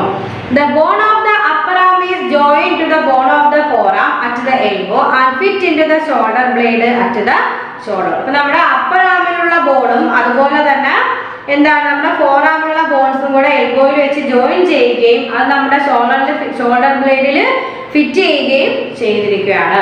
Okay, the bone of the forearm are also attached to the wrist. അപ്പോൾ നമ്മുടെ ആ ഒരു ഫോറാമിലുള്ള ആ ഒരു ബോൺ നമ്മുടെ wrist-ആയിട്ടാണ് അറ്റാച്ച് ചെയ്തിരിക്കുന്നത്. which is formed by small many bones. അത് രൂപം കൊണ്ടിരിക്കുന്നത് ഒരുപാട് കുഞ്ഞസ്ഥികൾ ചേർന്നിട്ടാണ്. 5 long bones from the palm, they are joined to the wrist bones at one end and the finger and the thumb bones at the other end. അപ്പോൾ എന്താണ് ഒരു long bones നമ്മുടെ 5 long bones നമ്മുടെ പാമിലാണ് അത് രൂപം കൊണ്ടിരിക്കുന്നത്. അപ്പോൾ they are joined to the wrist bone at one end. അപ്പോൾ അത് നമ്മുടെ എന്താണ് ആ ഒരു എല്ല് നമ്മുടെ wrist-ലാണ് സ്റ്റാർട്ട് ചെയ്തത്, ജോയിൻ ചെയ്തിരിക്കുന്ന wrist-ലാണ്. അതുപോലെ തന്നെ next one end and finger and thumb bones at the other end. ഒരറ്റത്ത് ഈ ഒരു wrist-ലുള്ള ഒരു എൻഡും മറ്റേ അറ്റത്ത് നമ്മുടെ ആംസിലും ഫിംഗറിലും ഉള്ള അല്ലെങ്കിൽ നമ്മുടെ ഫിംഗറിലും തമ്പിലുള്ള ആ എല്ലിലുമാണ് ബന്ധപ്പെട്ടിരിക്കുന്ന ആ ഒരു നീളമുള്ള അസ്ഥികൾ. Okay, each finger has 3 bones. ഓരോ ഫിംഗറിനും 3 ബോൺ വെച്ചിട്ടാണ് ഉള്ളത്. while thumb have 2 bones. തമ്പിന് എത്രയാണ് 2 ബോൺസ് ആണ് കാണപ്പെടുന്നത്. ഓക്കെ, നമ്മൾ പറഞ്ഞു ഓരോ ഫിംഗറിനും 3 ബോൺസ് ഉണ്ട്, തമ്പിന് 2 ബോൺസേ ഉള്ളൂ. ഇനി ഇത് ഹിപ്പ് ബോൺസ്, നമ്മുടെ ആ ഒരു ഇടുപ്പെല്ലിനെ കുറിച്ച് നോക്കിക്കേ. Each hip bone is formed by 3 bones fused together. ഇപ്പൊ എന്താണ് ഓരോ നമ്മുടെ ആ ഒരു ഹിപ്പ് ബോണും അല്ലേ 3 ബോണുകളാ രൂപം കൊണ്ടിട്ടുള്ളതാണ് നമ്മുടെ ആ ഒരു ഹിപ്പ് ബോൺ എന്ന് പറയുന്നത്. The bone and the vertebrae they are joined to form the pelvic girdle. ഇപ്പൊ എന്താണ് നമ്മുടെ ഈ ഹിപ്പ് ബോൺ നമ്മുടെ ആ ഒരു ഇടുപ്പിലുള്ള എല്ലുകളും അതുപോലെ തന്നെ കശേരുക്കളും അല്ലേ വെർട്ടബ്രയും ചേർന്ന് എന്ത് രൂപം കൊള്ളുന്നു പെൽവിക് ഗേർഡിൽ എന്ന് പറയുന്നത് രൂപം കൊള്ളുന്നു. എന്താണ് പെൽവിക് ഗേർഡിൽ എന്ന് പറയുന്നത് രൂപം കൊള്ളുന്നത് എന്തൊക്കെ ചേർന്നിട്ടാണ് നമ്മുടെ ആ കശേരുക്കളും ഇടുപ്പെല്ലും ചേർന്നിട്ട് പെൽവിക് ഗേർഡ് ഇല്ലേ പെൽവിക് അരക്കെട്ട് അത് രൂപം കൊള്ളുന്നു. The thigh bone fit into depressions or socket in the hip bone. അപ്പോൾ നമ്മുടെ എന്താണ് ആ തുടയിൽ ഉണ്ടാകുന്ന അസ്ഥികൾ എന്ത് ചെയ്യുന്നുണ്ട് നമ്മുടെ ആ ഒരു ഡിപ്രഷനിലേക്കോ അല്ലെങ്കിൽ സോക്കറ്റുകളിലേക്കോ യോജിക്കുകയാണ് ചെയ്യുന്നത്. നമ്മുടെ തുടയിൽ ഉണ്ടാകുന്ന അല്ലെങ്കിൽ ആ ഒരു തുടയുടെ അസ്ഥികൾ എന്ന് പറയുന്നത് ഏതെങ്കിലും സോക്കറ്റുകളിലേക്കോ ഡിപ്രഷൻസിലേക്കോ യോജിക്കുകയാണ് ചെയ്യുന്നതാണ് ഹിപ്പ് ബോൺസ് നമ്മുടെ ഇടുപ്പല്ല്. Okay, the pelvic girdle help us walk, run, stand and sit. നമ്മൾ നേരത്തെ പറഞ്ഞു നമ്മുടെ ഈ ഒരു കശേരുക്കളും ഇടുപ്പെല്ലും കൂടെ ചേർന്നിട്ടാണ് പെൽവിക് ഗേർഡിൽ ഉണ്ടാകുന്നതെന്ന് പറഞ്ഞു അല്ലേ. അപ്പൊ നമുക്ക് നമ്മൾ ഇരിക്കുമ്പോഴും നിൽക്കാനും അല്ലെങ്കിൽ നമ്മളെ നടക്കാനും ഒക്കെ സാധിക്കുന്ന ഒരു pelvic ഗേർഡിലാണ്. It support the weight of the body when we stand or sit and transmit the movement of the leg to the whole body. അപ്പൊ നമ്മൾ ഇരിക്കുമ്പോഴോ അല്ലെങ്കിൽ നടക്കുമ്പോഴോ ഒക്കെ നമ്മൾ ആ ഒരു ശരീരത്തിന്റെ നടക്കുമ്പോഴുണ്ട് നമ്മുടെ ശരീരത്തിന്റെ ഭാരം താങ്ങുകയും അതുപോലെ ആ കാലുകളുടെ ചലനം മുഴുവൻ അല്ലേ ആ ഒരു ശരീരത്തിലേക്ക് കൈമാറുകയും ചെയ്യുന്നത് എല്ലാം ആരാണ് ഈ ഒരു പെൽവിക് ഗേർഡിലാണ്. നമ്മൾ നടക്കാനും ഇരിക്കാനും ഒക്കെ സഹായിക്കുന്ന ഒരു പെൽവിക് ഗേർഡിലാണ്. അതുപോലെ തന്നെ നമ്മൾ നടക്കുമ്പോഴും ഇരിക്കുമ്പോഴും ഒക്കെ നമ്മുടെ ശരീരത്തിന്റെ ഭാരം താങ്ങുകയും ആ കാലിന്റെ ചലനം മുഴുവൻ ശരീരത്തിലേക്ക് കൈമാറുകയും ചെയ്യുന്ന ഈ ഒരു പെൽവിക് ഗേർഡിലാണ്. Okay, next one the bone of the leg and foot. നമ്മുടെ ലെഗിലെയും ഫൂട്ടിലെയും എല്ലിനെയും കുറിച്ച് നോക്കിക്കേ. One long bone run through each thigh. അപ്പൊ എന്താണ് ഒരു നീളമുള്ള അസ്ഥി നമ്മുടെ ഈ തുടയിലൂടെ പോയിട്ടുണ്ട്. One end of each bone is attached to the hip bone. The other end is attached to the leg bone at the നീ. അപ്പൊ നമ്മൾ അതിന്റെ ഒരറ്റം നമ്മുടെ ഹിപ്പ് ബോണിലും മറ്റേ അറ്റം എവിടെ അവസാനിക്കുന്നത്? നമ്മുടെ നീയിലുള്ള ലെഗ് ബോണിലുമാണ് അത് അവസാനിക്കുന്നത്. The thigh bone are the largest bone in the body. ഇപ്പൊ നമ്മുടെ ശരീരത്തിലെ ഏറ്റവും നീളമുള്ള തുടയല് എന്ന് പറയുന്നത് അല്ലേ? നോക്കിക്കേ, each leg has two bones joined to the thigh bone on end and ankle bones at the other. അപ്പൊ നമ്മുടെ ഓരോ കാലിനും നമുക്ക് രണ്ട് അസ്ഥികളാണ് ഉള്ളത്. ഒന്ന് നമ്മുടെ ഈ ഒരു തുടയലിലാണ് എൻഡ് ചെയ്യുന്നത്, ഒരറ്റം തുടയലിൽ എൻഡ് ചെയ്യുന്നു. അപ്പൊ മറ്റേ അറ്റത്ത് എന്താണ്? കണങ്കാൽ അസ്ഥിയും ചേർന്നിരിക്കുന്നത്. അപ്പൊ ഒരറ്റത്ത് തുടയലും മറ്റേ അറ്റത്ത് നമ്മുടെ കണങ്കാലിലെ ആ ഒരു അസ്ഥിയാണ് ഉള്ളത്. അപ്പൊ അത്തരത്തിലുള്ള രണ്ട് എന്താണ് ബോൺ എല്ലാ കാലിനും ഉണ്ട്. Each ankle is made up of many small bones. അപ്പോൾ ഓരോ കണങ്കാലും നിരവധി ചെറിയ അസ്ഥികൾ ചേർന്നിട്ട് each ankle ഇല്ലേ, ഓരോ കണങ്കാലും ഓരോ ചെറിയ അസ്ഥികൾ ചേർന്ന് രൂപം കൊണ്ടിട്ടുള്ളവയാണ്. These are attached to the 5 bones of the foot. ഇവയെല്ലാം നമ്മുടെ അല്ലേ ഫുട്ടിലെ 5 bones ആയിട്ട് ബന്ധപ്പെട്ട് അറ്റാച്ച് ചെയ്തിരിക്കുകയാണ്. The 5 bones of the foot are attached to the bone of the toes. അപ്പോൾ ഈ പാദത്തിലുള്ള ഈ 5 അസ്ഥികളും എന്ത് ചെയ്യുന്നു അല്ലേ? ഈ പാദത്തിലുള്ള 5 അസ്ഥികൾ നമ്മുടെ ടോയ്സുമായിട്ട് ബന്ധപ്പെട്ടിരിക്കുകയാണ്. All the toes except the big toe have 3 bones each. അപ്പം ആ ഒരു ടോയ് ഒഴികെ ബാക്കി എല്ലാ ടോയ്സ് എന്താണ്? 3 ബോണുകൾ വെച്ചിട്ടുണ്ട്. The big toe has only 2 toes. അപ്പം നമ്മുടെ മറ്റേ വലിയ ടോയ്ക്ക് എന്താണ്? 2 എല്ലുകൾ മാത്രമേ ഉള്ളൂ. ലിസ്റ്റ് പറഞ്ഞത് നമ്മുടെ ഈ എല്ലാ എന്താണ് നമ്മുടെ ഈ ഓരോ ലെഗിനും ഇല്ലേ, ഓരോ ലെഗിനും 2 ബോൺസ് ആണ് ഉള്ളത്, 2 എല്ലുകളുണ്ട്. അതിന്റെ ഒരറ്റത്ത് നമ്മുടെ തുടയലുമായിട്ട് ബന്ധപ്പെട്ടിരിക്കുന്നു, മറ്റേ അറ്റത്ത് നമ്മുടെ കണങ്കാലുമായിട്ട് ബന്ധപ്പെട്ടിരിക്കുകയാണ്. ഓക്കെ, ഈ കണങ്കാലെല്ലാം ചെറിയ ചെറിയ അസ്ഥികളാൽ രൂപം കൊണ്ടിരിക്കുന്നവയാണ്. ഈ കണങ്കാല് എന്താണ്? 5 ബോണുമായിട്ട് നമ്മുടെ ഈ ഓരോ എന്താണ് these are attached to the 5 bones of the foot. പാദത്തില് 5 എല്ലുമായിട്ട് ബന്ധപ്പെട്ടവയാണ് ഇതെല്ലാം ബന്ധപ്പെട്ടിരിക്കുന്നു. The 5 bones of the foot are attached to the bones of the toe. ഇല്ലേ, നമ്മുടെ ഈ 5 ബോണും നമ്മുടെ പാദത്തിലുള്ള വിരലുകളുമായിട്ട് ബന്ധപ്പെട്ടിരിക്കുന്നതാണ്. All the toes except the big toe have 3 bones each. അപ്പം വലിയ പെരുവിരൽ ഒഴികെ ബാക്കി എല്ലാ വിരലുകൾക്കും 3 ബോൺസ് ആണുള്ളത്. പെരുവിരലിന് 2 ബോൺസ് ഉള്ളൂ. Okay, next one. The bones of the foot and ankle are arranged in such a way that form an arch or bridge. നമ്മുടെ ഈ ഒരു ഫൂട്ടിലും ആങ്കിളിലും ഒക്കെയുള്ള എന്താണ് എല്ലുകളെല്ലാം കൂടി ആർച്ച് അല്ലെങ്കിൽ ബ്രിഡ്ജ് രൂപം കൊണ്ടിരിക്കുന്നു. This arch helps us to support the weight of the body when we stand, walk or run. People who do not have this arch or are flat-footed find it difficult to walk or run foot long stretches. നമുക്കറിയാം നമ്മുടെ പാദത്തിന്റെ അടിയിൽ ഇങ്ങനെ അല്ലേ, കാൽപാദത്തിന്റെ അടിയിൽ ഇങ്ങനെ ഒരു arch പോലെ ഒരു വളവുണ്ട് ഇല്ലേ. ഇപ്പൊ എന്താണ്, ചില ആൾക്കാർക്ക് ഈ ഒരു വളവ് കാണില്ല, ഫ്ലാറ്റ് ഫുട്ട് പരന്ന കാൽപാദമായിരിക്കും. നമ്മളെ സ്വന്തം കാൽപാദം എടുത്ത് നോക്കാമെങ്കിൽ അതിൻ്റെ ചെറിയ വളവ് പോലില്ലേ, കാൽ ഇങ്ങനെ ഒന്ന് അടിവശം ഒന്ന് വളഞ്ഞിരിക്കും അല്ലേ, ചെറുതായിട്ട് നമ്മുടെ തറയിൽ ചവിട്ടുന്ന ആ ഒരു ഭാഗം, പിന്നെ നമ്മുടെ കാലിന്റെ ഒരു പൂറ്റി അതിന്റെ നടുക്കൊരു ഭാഗം ഇല്ലേ. അപ്പൊ ആ ഒരു ഭാഗത്ത് ആ ഒരു വളവ് ഒരു ആർച്ച് രൂപം കൊണ്ടിരിക്കുന്നതാണ് നമ്മൾ പറഞ്ഞൊരു പാലം പോലെ അല്ലേ. അപ്പൊ എന്താണ്, this arch helps to support the weight of the body when we stand, walk or run. അപ്പൊ നമ്മൾ നടക്കുകയോ അല്ലെങ്കിൽ ഓടുകയോ ഒക്കെ ചെയ്യുമ്പോൾ നമ്മുടെ ശരീരത്തിലെ വെയിറ്റ് താങ്ങുന്നത് ആ ഒരു ബ്രിഡ്ജിലെ ആർച്ചാണ്. ചില ആളുകൾക്ക് എന്താ ഈ ഒരു ആർച്ച് കാലിൽ കാണില്ല, അവർക്ക് എന്താണ് ഫ്ലാറ്റ് ഫുട്ട് പരന്ന കാൽപാദമായിരിക്കും അവർക്കുള്ളത്. അവർക്ക് മറ്റുള്ള ആൾക്കാരെ അപേക്ഷിച്ച് നടക്കാനും ഓടാനും കുറച്ച് ബുദ്ധിമുട്ടായിരിക്കും. നെക്സ്റ്റ് വൺ നോക്കിക്കേ, ജോയിൻസ്, നമ്മുടെ സന്ധികൾ. A place where 2 or more bones join is called a joint. ഇല്ലേ, 2 or അധികമോ അസ്ഥികൾ ഇങ്ങനെ കൂടിച്ചേരുന്ന ആ ഒരു ഭാഗത്തെയാണ് നമ്മൾ എന്തെന്ന് വിളിക്കുന്നത്? ജോയിൻസ് അല്ലെങ്കിൽ സന്ധികൾ എന്ന് വിളിക്കുന്നത്. നമ്മൾ നെക്സ്റ്റ് നോക്കുന്നത് എന്താ? ജോയിൻസ്. 2 അതിലധികമോ അസ്ഥികൾ കൂടിച്ചേരുന്ന ഭാഗത്തെയാണ് നമ്മൾ ജോയിൻസ് എന്ന് വിളിക്കുന്നത്. Bones are joined by the flexible band of elastic tissue called ligaments. എല്ലുകളെല്ലാം ജോയിൻ ചെയ്തിരിക്കുന്നത് ഫ്ലെക്സിബിൾ ആയിട്ടുള്ള ഒരു ഇലാസ്റ്റിക് ടിഷ്യൂ ആയ ലിഗ്മെന്റ് വഴിയാണ് ഈ എല്ലുകളെല്ലാം ജോയിൻ ചെയ്തിരിക്കുന്നത്. A layer of cartilage covers the surface of a bone where it join another. അപ്പോൾ നമ്മുടെ ആ ഒരു എല്ലിനെ കവർ ചെയ്ത് എന്തുണ്ട്? ലെയർ ഓഫ് കാർട്ടിലേജ്, ഒരു കാർട്ടിലേജ് നമ്മുടെ ബോണിന്റെ ഉപരിതലത്തിൽ ബോണിനെ കവർ ചെയ്തിട്ടുണ്ട്. This reduces function between the surface when the bone move against each other. അപ്പോൾ എന്താണ്? Cartilage is also present in the nose upper part of the year. നമ്മുടെ ആ ഒരു നോസിനും ഇയറിനും അപ്പർ പാർട്ടിലാണ് ഈ ഒരു കാർട്ടിലേജ് നമുക്ക് കാണപ്പെടുന്നത്. Broadly speaking joints are of two type. Joints രണ്ട് തരത്തിലാണ് നമ്മൾ കാണപ്പെടുന്നതെന്ന് പറഞ്ഞു. ഫിക്സഡ് ജോയിന്റ്സും ഉണ്ട്, മൂവബിൾ ജോയിന്റ്സും ഉണ്ട്. അപ്പൊ ജോയിന്റ്സിനെ നമുക്ക് രണ്ടായിട്ട് ക്ലാസിഫൈ ചെയ്യാം. ഏതൊക്കെയാണ്? ഫിക്സഡ് ജോയിന്റ്സും ഉണ്ട്,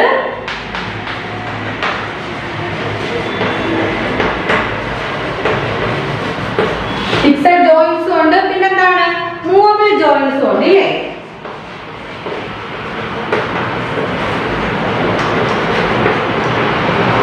ഫിക്സഡ് ജോയിന്റ്സും ഉണ്ട്, മൂവബിൾ ജോയിന്റ്സും ഉണ്ട്. എന്താണ്? നമ്മൾ ജോയിന്റ്സിനെ രണ്ടായിട്ട് ക്ലാസിഫൈ ചെയ്യുന്നു, ഫിക്സഡ് ജോയിന്റ്സ് എന്നും മൂവബിൾ ജോയിന്റ്സ് എന്നും.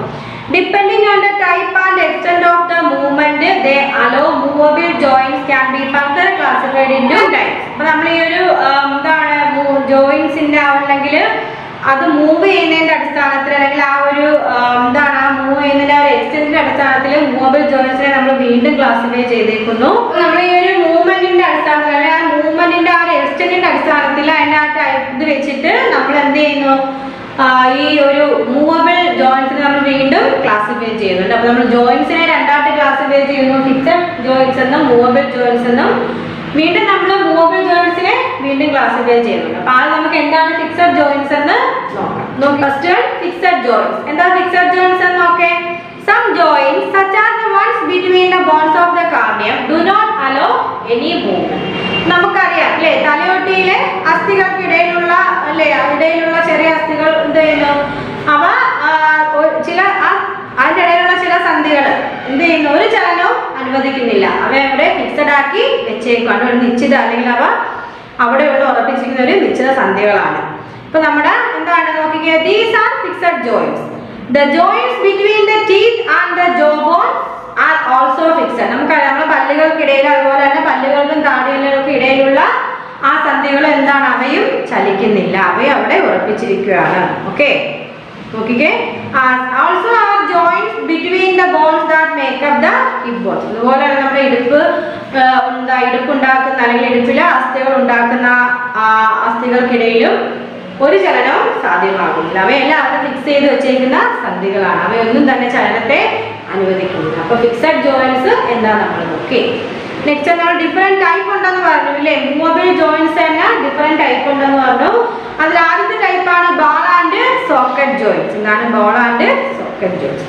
These joints allow the greatest freedom of movement or are the most mobile. അപ്പോൾ ഈ ഒരു joint ball and socket joints എന്ന് പറഞ്ഞാൽ എന്താണ്? നല്ല രീതിയിൽ ചലനം അനുവദിക്കുന്ന ജോയിന്റ്സ് ആണ്.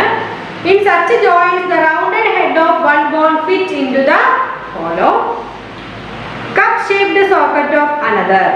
അപ്പോൾ എന്താണ്? നമുക്കറിയാം നമ്മുടെ തല നമ്മൾ ഇങ്ങനെ അല്ലേ കറക്കാൻ നമുക്ക് തലയൊക്കെ എന്ത് ചെയ്യാൻ ചലിപ്പിക്കാൻ പറ്റും. അതുപോലെ തന്നെ നമ്മുടെ bone that fit in the socket is free to move in all directions about the joint. അപ്പോൾ ജോയിന്റ്സിൽ തന്നെ നമുക്ക് ഒരു കപ്പ് പോലെ സോക്കറ്റിൽ ഇങ്ങനെ വെച്ചേക്കുന്നതൊക്കെ ആയിരിക്കും. അപ്പോൾ നമുക്ക് എന്താണ് നല്ല രീതിയിൽ നമുക്ക് ചലനം അനുവദിക്കുന്നുണ്ട്. The joint of the upper arm and the shoulder bone is an example of this type of arm and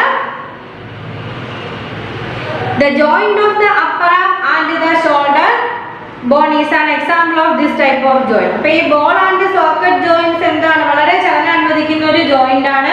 example പറഞ്ഞാൽ നമ്മുടെ അപ്പർ ആമിലുള്ള ഇല്ലേ ആ ഒരു ബോൾ ആൻഡ് സോക്കറ്റ് ജോയിന്റ്സ് എന്ന് വെച്ചാൽ നമുക്ക് എന്താ കൈ നല്ല രീതിയിൽ ചലിപ്പിക്കാനൊക്കെ അങ്ങോട്ടും ഇങ്ങോട്ടും നമുക്ക് ഇഷ്ടമുള്ള രീതിയിൽ ചലിപ്പിക്കാനൊക്കെ സാധിക്കുന്നുണ്ട് ഇല്ലേ? നമ്മുടെ ഷോൾഡർ ആയാലും നമുക്ക് എന്താ നമുക്ക് ഇഷ്ടമുള്ള രീതിയിൽ ചലിപ്പിക്കാൻ പറ്റുന്നുണ്ട്. അപ്പൊ ഈ അപ്പർ ആമും ഷോൾഡറും ഒക്കെ ഇത്തരത്തിലുള്ള ജോയിന്റ്സിന് എക്സാമ്പിൾ ആണ്. That is how a bowler can swing his arm or swimmer can rotate his arm freely. The hip joint is another ball and socket joint. അപ്പൊ എന്താണ് നമുക്കറിയാം ഒരു പന്ത് എറിയുന്ന ആള് അല്ലേ, പന്ത് എറിയുന്ന ആൾക്ക് എന്താ അയാൾക്ക് പന്ത് ഏത് രീതിയിലും എറിയാനും ക്യാച്ച് പിടിക്കാനും ഒക്കെ സാധിക്കും. അതുപോലെ ഒരു ബൗളർക്ക് ഇല്ലേ, അതുപോലെ തന്നെ സ്വിമ്മർക്ക് കൈയൊക്കെ പിറകോട്ട് വെച്ചിട്ട് നീന്താം, മുന്നോട്ട് വെച്ചിട്ട് നീന്താം. അപ്പൊ ഇതെല്ലാം ഈ ബോൾ ആൻഡ് സോക്കറ്റ് ജോയിന്റ്സിന്റെ സഹായത്തോടു കൂടിയാണ്. നമ്മുടെ ഹിപ്പ് ജോയിന്റും ഈ ബോൾ ആൻഡ് സോക്കറ്റിന്റെ ഒരു എക്സാമ്പിൾ ആണ് നമ്മുടെ ഹിപ്പ് ജോയിന്റ്സ്. നമ്മുടെ ഇടുപ്പില് എല്ലാ സന്ധികൾ എന്താണ് ഈ ഒരു ബോൾ ആൻഡ് സോക്കറ്റ് ജോയിന്റ്സിന് എക്സാമ്പിൾ ആണ്. ബോൾ ആൻഡ് സോക്കറ്റ് ജോയിന്റ്സിന് ഇത്രയേ ഉള്ളൂ, ഫ്രീലി അത് മൂവ്മെന്റ് ചെയ്യാൻ നമുക്ക് പറ്റുന്നുണ്ട്. Next one hinge joints. നോക്കിക്കേ, these joints work like a door hinge or a Penny. അപ്പോൾ ഒരു പെന്നി പോലോ അല്ലെങ്കിൽ ഒരു നമ്മുടെ ഡോറിന്റെ ഒരു ഹിഞ്ച് പോലെ എന്ത് ചെയ്യുന്നു, ഈ ഒരു ഹിഞ്ച് ജോയിന്റ് വർക്ക് ചെയ്യുന്നു.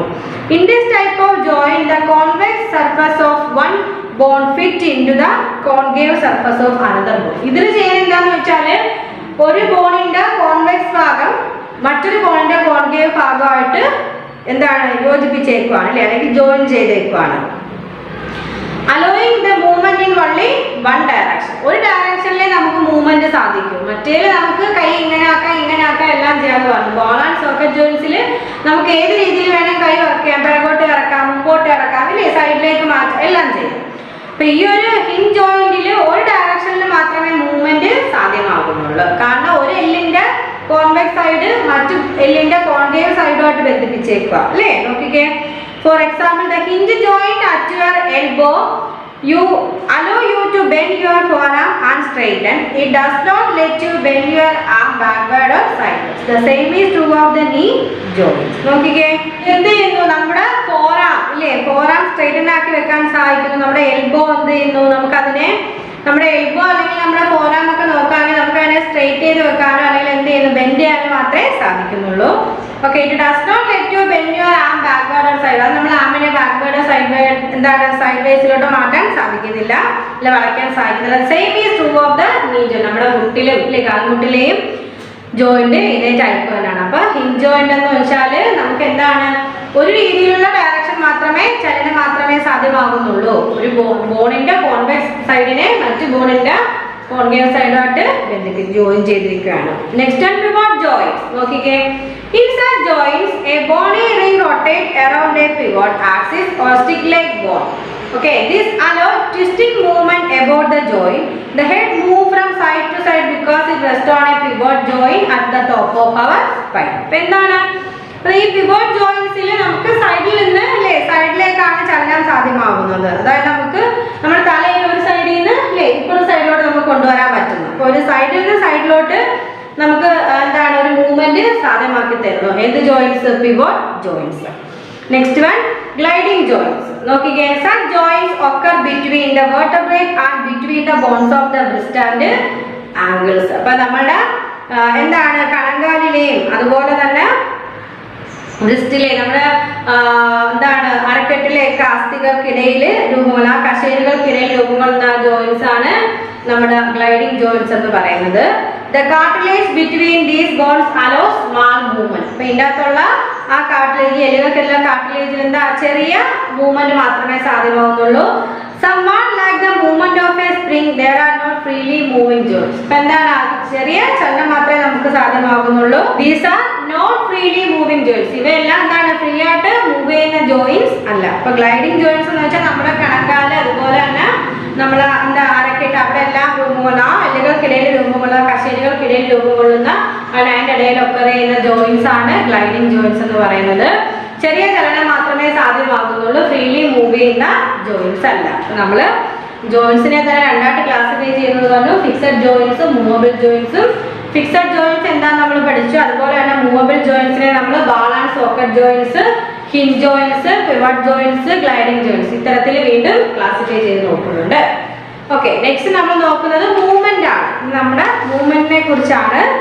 നമുക്കിനി അടുത്ത ക്ലാസ്സിൽ സ്റ്റഡി ചെയ്യാം. ഓരോ ഇൻസെക്റ്റിന്റെ മൂവ്മെന്റ് ഉണ്ട് അല്ലേ, ബേർഡ്സിന്റെ ആയാലും ഫിഷിന്റെ ആയാലും ഒക്കെ മൂവ്മെന്റ്സ് ഉണ്ട്. അത് നമുക്ക് നെക്സ്റ്റ് ക്ലാസ്സിൽ സ്റ്റഡി ചെയ്യാം. പിന്നെ നമ്മൾ നോക്കിയത് എന്തൊക്കെയാണ് നമ്മുടെ ബോഡിയിലെ സിസ്റ്റത്തെ കുറിച്ച് വരും. മസ്കുലാർ സിസ്റ്റം ഉണ്ട്, നെർവസ് സിസ്റ്റം ഉണ്ട്, സ്കെൽറ്റൻ സിസ്റ്റം ഉണ്ട്. അതിലെ മസ്കുലാർ സിസ്റ്റം എന്ന് വെച്ചാൽ മസിൽസുമായിട്ട് പേശികളുമായിട്ട് ബന്ധപ്പെട്ടവയാണ്. നെർവസ് സിസ്റ്റം എന്ന് പറഞ്ഞാൽ ബ്രെയിനും സ്പൈനൽ കോഡുമായിട്ട് ബന്ധപ്പെട്ടവയാണ്. പിന്നെ നമ്മുടെ സ്കെൽറ്റൻ സിസ്റ്റം ആണ് നമുക്ക് പഠിക്കാനുള്ളത് അല്ലേ. അപ്പൊ സ്കെൽറ്റൻ സിസ്റ്റത്തിൽ ഓരോന്നും ചെയ്യുന്ന ഫംഗ്ഷൻസ്, ഓരോ ബോൺസിന്റെയും ഫംഗ്ഷൻ എന്താന്ന് നോക്കി. മെയിൻ ആയിട്ട് ബോൺസിന്റെ ഫംഗ്ഷൻ എന്ന് വെച്ചാൽ 3 ഫംഗ്ഷൻ ഉണ്ട്. ഏതൊക്കെയാണ്? നമ്മുടെ ബോഡിക്ക് ഒരു ഷേപ്പ് നൽകുന്നു, ഒരു ഫ്രെയിം വർക്കായിട്ട് ആക്ട് ചെയ്യുന്നു.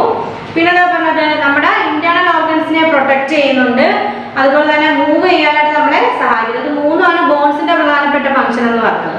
പിന്നെ ഇഞ്ചുറീസ് എന്താന്ന് നോക്കി. സ്കള്ള് പറഞ്ഞു, സ്പൈൻ പറഞ്ഞു, റിബ് കേജ് പറഞ്ഞു, ഷോൾഡർ, ആം, ഹാൻഡിലെ ബോൺസിനെ കുറിച്ച് നമ്മൾ പറഞ്ഞു, ഹിപ്പ് ബോൺസിനെ കുറിച്ച് പറഞ്ഞു അല്ലേ. പിന്നെന്താ ലെഗിലെയും ഫൂട്ടിലെയും ബോൺസിനെ കുറിച്ച് പറഞ്ഞു. പിന്നെ ജോയിന്റ്സ് എന്താണ്, ജോയിന്റ്സിനെ എങ്ങനെ ക്ലാസിഫൈ ചെയ്തിരിക്കുന്നു, ഏതൊക്കെയാണ് ഫിക്സഡ് ജോയിന്റ്സും മൂവബിൾ ജോയിന്റ്സും. അപ്പം ഇത് കുറച്ച് നിങ്ങൾക്ക് പഠിക്കാൻ കുറച്ച് ടഫായിട്ടുള്ള കുറച്ച് കാര്യങ്ങളാണ് ടീച്ചർ പഠിപ്പിച്ചത്. നിങ്ങൾ ഒരുപാട് പ്രാവശ്യം ടെക്സ്റ്റ് വായിച്ച് നോക്കണം. എന്തെങ്കിലും സംശയം ഉണ്ടെങ്കിൽ ടീച്ചറിനോട് ചോദിച്ചാൽ മതി. പിന്നെ ടീച്ചർ ഇത്രയും പഠിപ്പിച്ചതിന്റെ നോട്ട്സ് ടീച്ചർ വീഡിയോയുടെ ബാക്കിൽ ഉൾപ്പെടുത്തിയേക്കാം. നിങ്ങൾ നോട്ട്സ് എഴുതി എടുക്കണം, ടീച്ചറിന് സെൻഡ് ചെയ്യണം. അതുപോലെ നിങ്ങൾ സ്റ്റഡി ചെയ്യുന്ന വോയിസ് മെസ്സേജ് ടീച്ചറിന് സെൻഡ് ചെയ്യണം. എന്തെങ്കിലും ഡൗട്ട് ഉണ്ടെങ്കിൽ ചോദിക്കുക.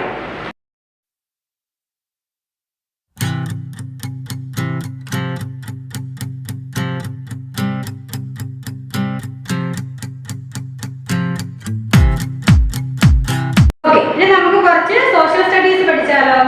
എല്ലാം റെഡിയല്ലേ? ഏത് ചാപ്റ്റർ ആയിരുന്നു പഠിച്ചുകൊണ്ടിരുന്നത്? വേദിക് ഏജ് അല്ലേ? വേദ കാലഘട്ടത്തെ കുറിച്ച് നമ്മൾ അതിൽ കുറെ കാര്യങ്ങൾ പഠിച്ചു. മറന്നുപോയോ നിങ്ങൾ? എന്തൊക്കെയാണ് നമ്മൾ പഠിച്ചത് ആ ചാപ്റ്ററിൽ ഇതുവരെ?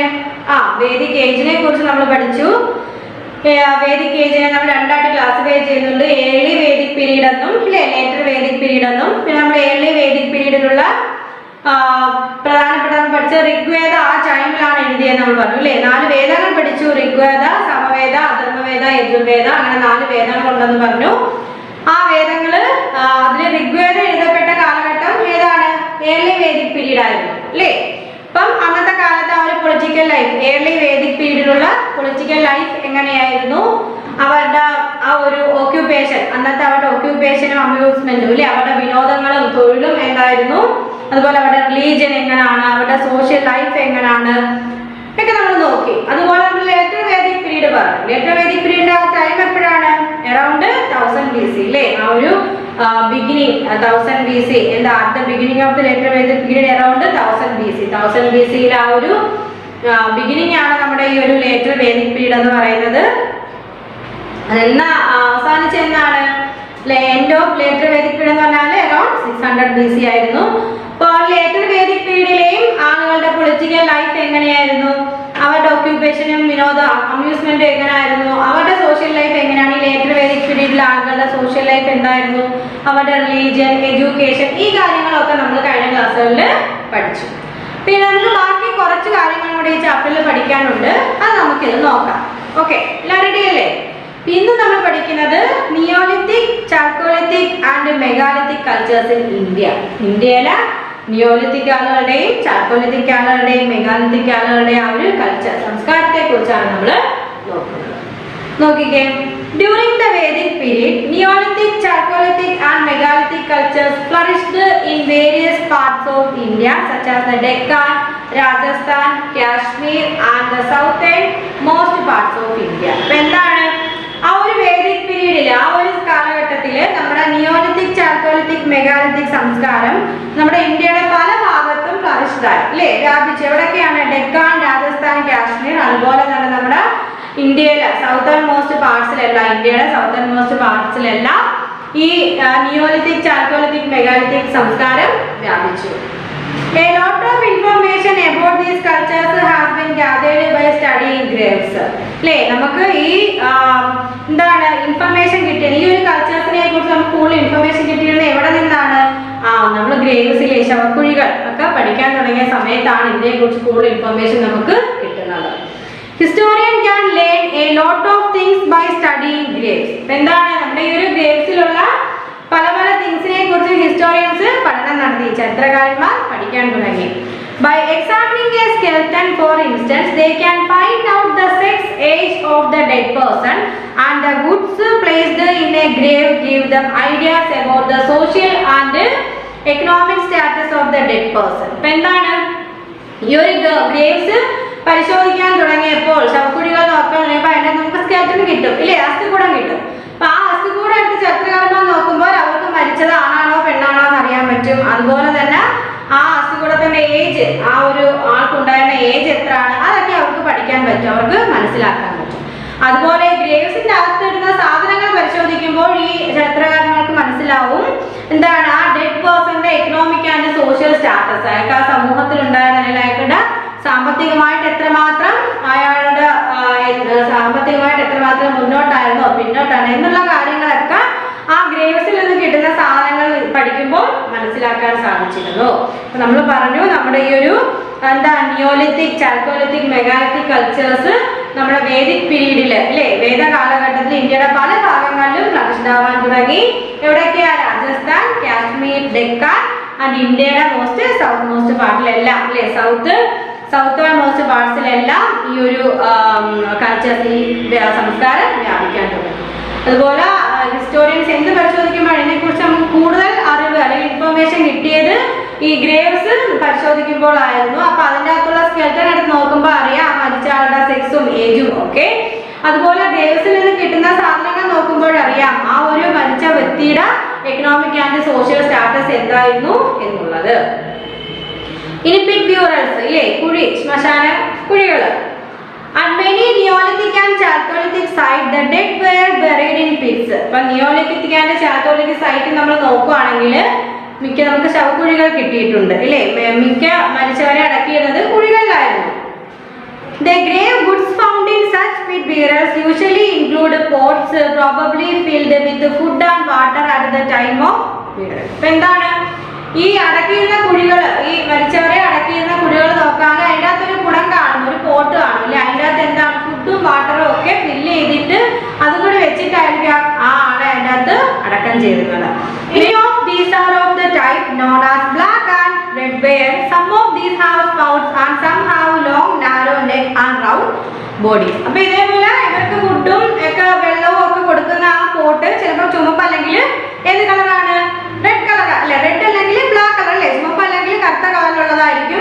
അപ്പൊ ചിലതിനൊക്കെ എന്താണ് ഇടുങ്ങിയ കഴുത്ത്, വൃത്താകൃതിയിലുള്ള ഇങ്ങനെ ശരീരം പോലെ, അതായത് വൃത്താകൃതിയിലുള്ള പാത്രങ്ങളിലായിരിക്കും ഫുഡ് അല്ലെങ്കിൽ വാട്ടർ അവർക്ക് ആ കുഴിയിൽ വെച്ച് കൊടുക്കുന്നത്. The number of pots buried with a body might indicate whether the dead person was rich or poor. അപ്പൊ ആ ഒരു നമ്മുടെ ആ ഒരു ശവക്കുഴിയിൽ വെക്കുന്ന ആ ഒരു പോട്ടിന്റെ എണ്ണം നോക്കിയിട്ടാണ് നമ്മൾ എന്ത് ചെയ്യുന്നത്, അതിൽ അടക്കിയിരിക്കുന്ന ആ ഒരു വ്യക്തി റിച്ച് ആണോ പൂവർ ആണോ നമ്മൾ മനസ്സിലാക്കുക. അപ്പൊ പോട്ടിന്റെ എണ്ണം കൂടുതലാണെങ്കിൽ നമുക്ക് മനസ്സിലാക്കാം അദ്ദേഹം ഒരു റിച്ച് പേഴ്സൺ ആയിരുന്നു എന്ന്. പോട്ടിന്റെ എണ്ണം കുറവാണെങ്കിൽ അദ്ദേഹം ഒരു പാവപ്പെട്ട മനുഷ്യനായിരുന്നു എന്ന് പറയും. Okay.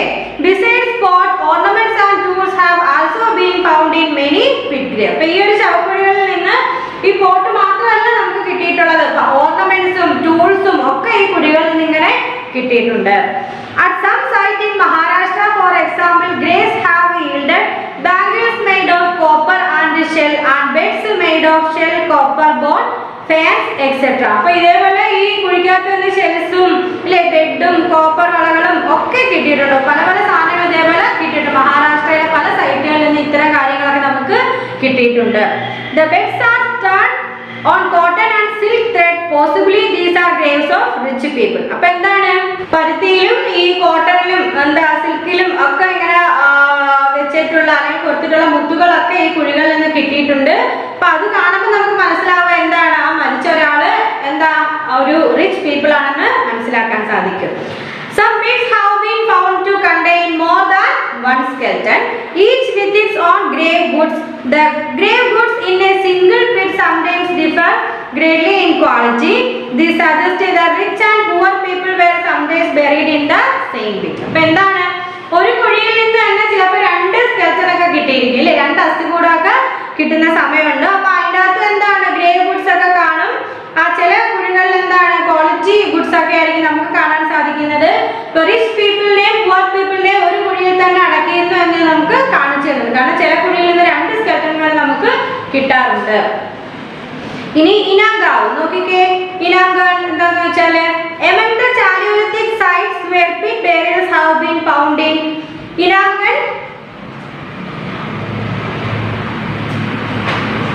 Inamgan near Pune in Maharashtra. അപ്പൊ മഹാരാഷ്ട്രയിലെ പൂനെക്കടുത്തുള്ള ഈ എന്താണ് ഇനാംഗാവിൽ നിന്ന് നമുക്ക് പല സൈറ്റ്സുകൾ ചാൽക്കോളിത്തിക് സൈറ്റ്സുകളുടെ ആ ബേറൽസ് നമുക്ക് കിട്ടിയിട്ടുണ്ട്. Here the dead were buried in pits dug in the floor of the house itself. അപ്പൊ നമ്മുടെ വീടിന്റെ അകത്ത് ആ തറയിലായിരിക്കും പലപ്പോഴും ഈ കുഴികൾ മരിച്ചവരെ അടക്കം ചെയ്തിരുന്ന ആ സ്ഥലങ്ങളിൽ. Dead adults were usually buried directly in the pits. അപ്പൊ എന്താണ് മരിച്ച കുഞ്ഞുങ്ങളെ ആ കുഴിയിൽ നേരെ അടക്കം ചെയ്തു. A dead child was buried in a container made up of 2 urns placed horizontally mouth to mouth. The dead were usually laid in a north-south position. അപ്പൊ എന്താണ് ആ ഡെഡിനെ നമ്മൾ എങ്ങനെയാണ് നോർത്ത് സൗത്ത് പൊസിഷനിലായിരിക്കും അടക്കുന്നത്. However, one skeleton believed to that of a chief was found buried in a seated position inside an unbaked clay vessel. ഒരു unbaked അൺബേക്ഡ് clay വെസലിൻ്റെ അകത്ത് ഒരു റിച്ച്, അതായത് അതിലൊരു ചീഫായിട്ടുള്ള ഒരാളെ ഇരിക്കുന്ന രീതിയിൽ അടക്കിയേക്കുന്നതിൻ്റെ തെളിവ് നമുക്ക് കിട്ടിയിട്ടുണ്ട്. Graves are not the only find at Iranga.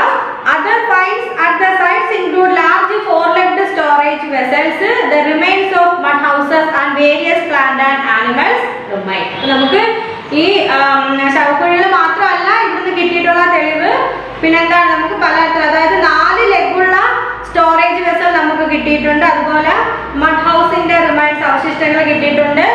പലതരത്തിലുള്ള സസ്യങ്ങളുടെയും മൃഗങ്ങളുടെയും അവശിഷ്ടങ്ങൾ നമുക്ക് ഈ സൈറ്റിൽ നിന്ന് കണ്ടെത്താൻ സാധിച്ചിട്ടുണ്ട്. The remains suggest that the people of Inanga grew maize, barley, wheat, lentils, horse gram, pea green gram, etc.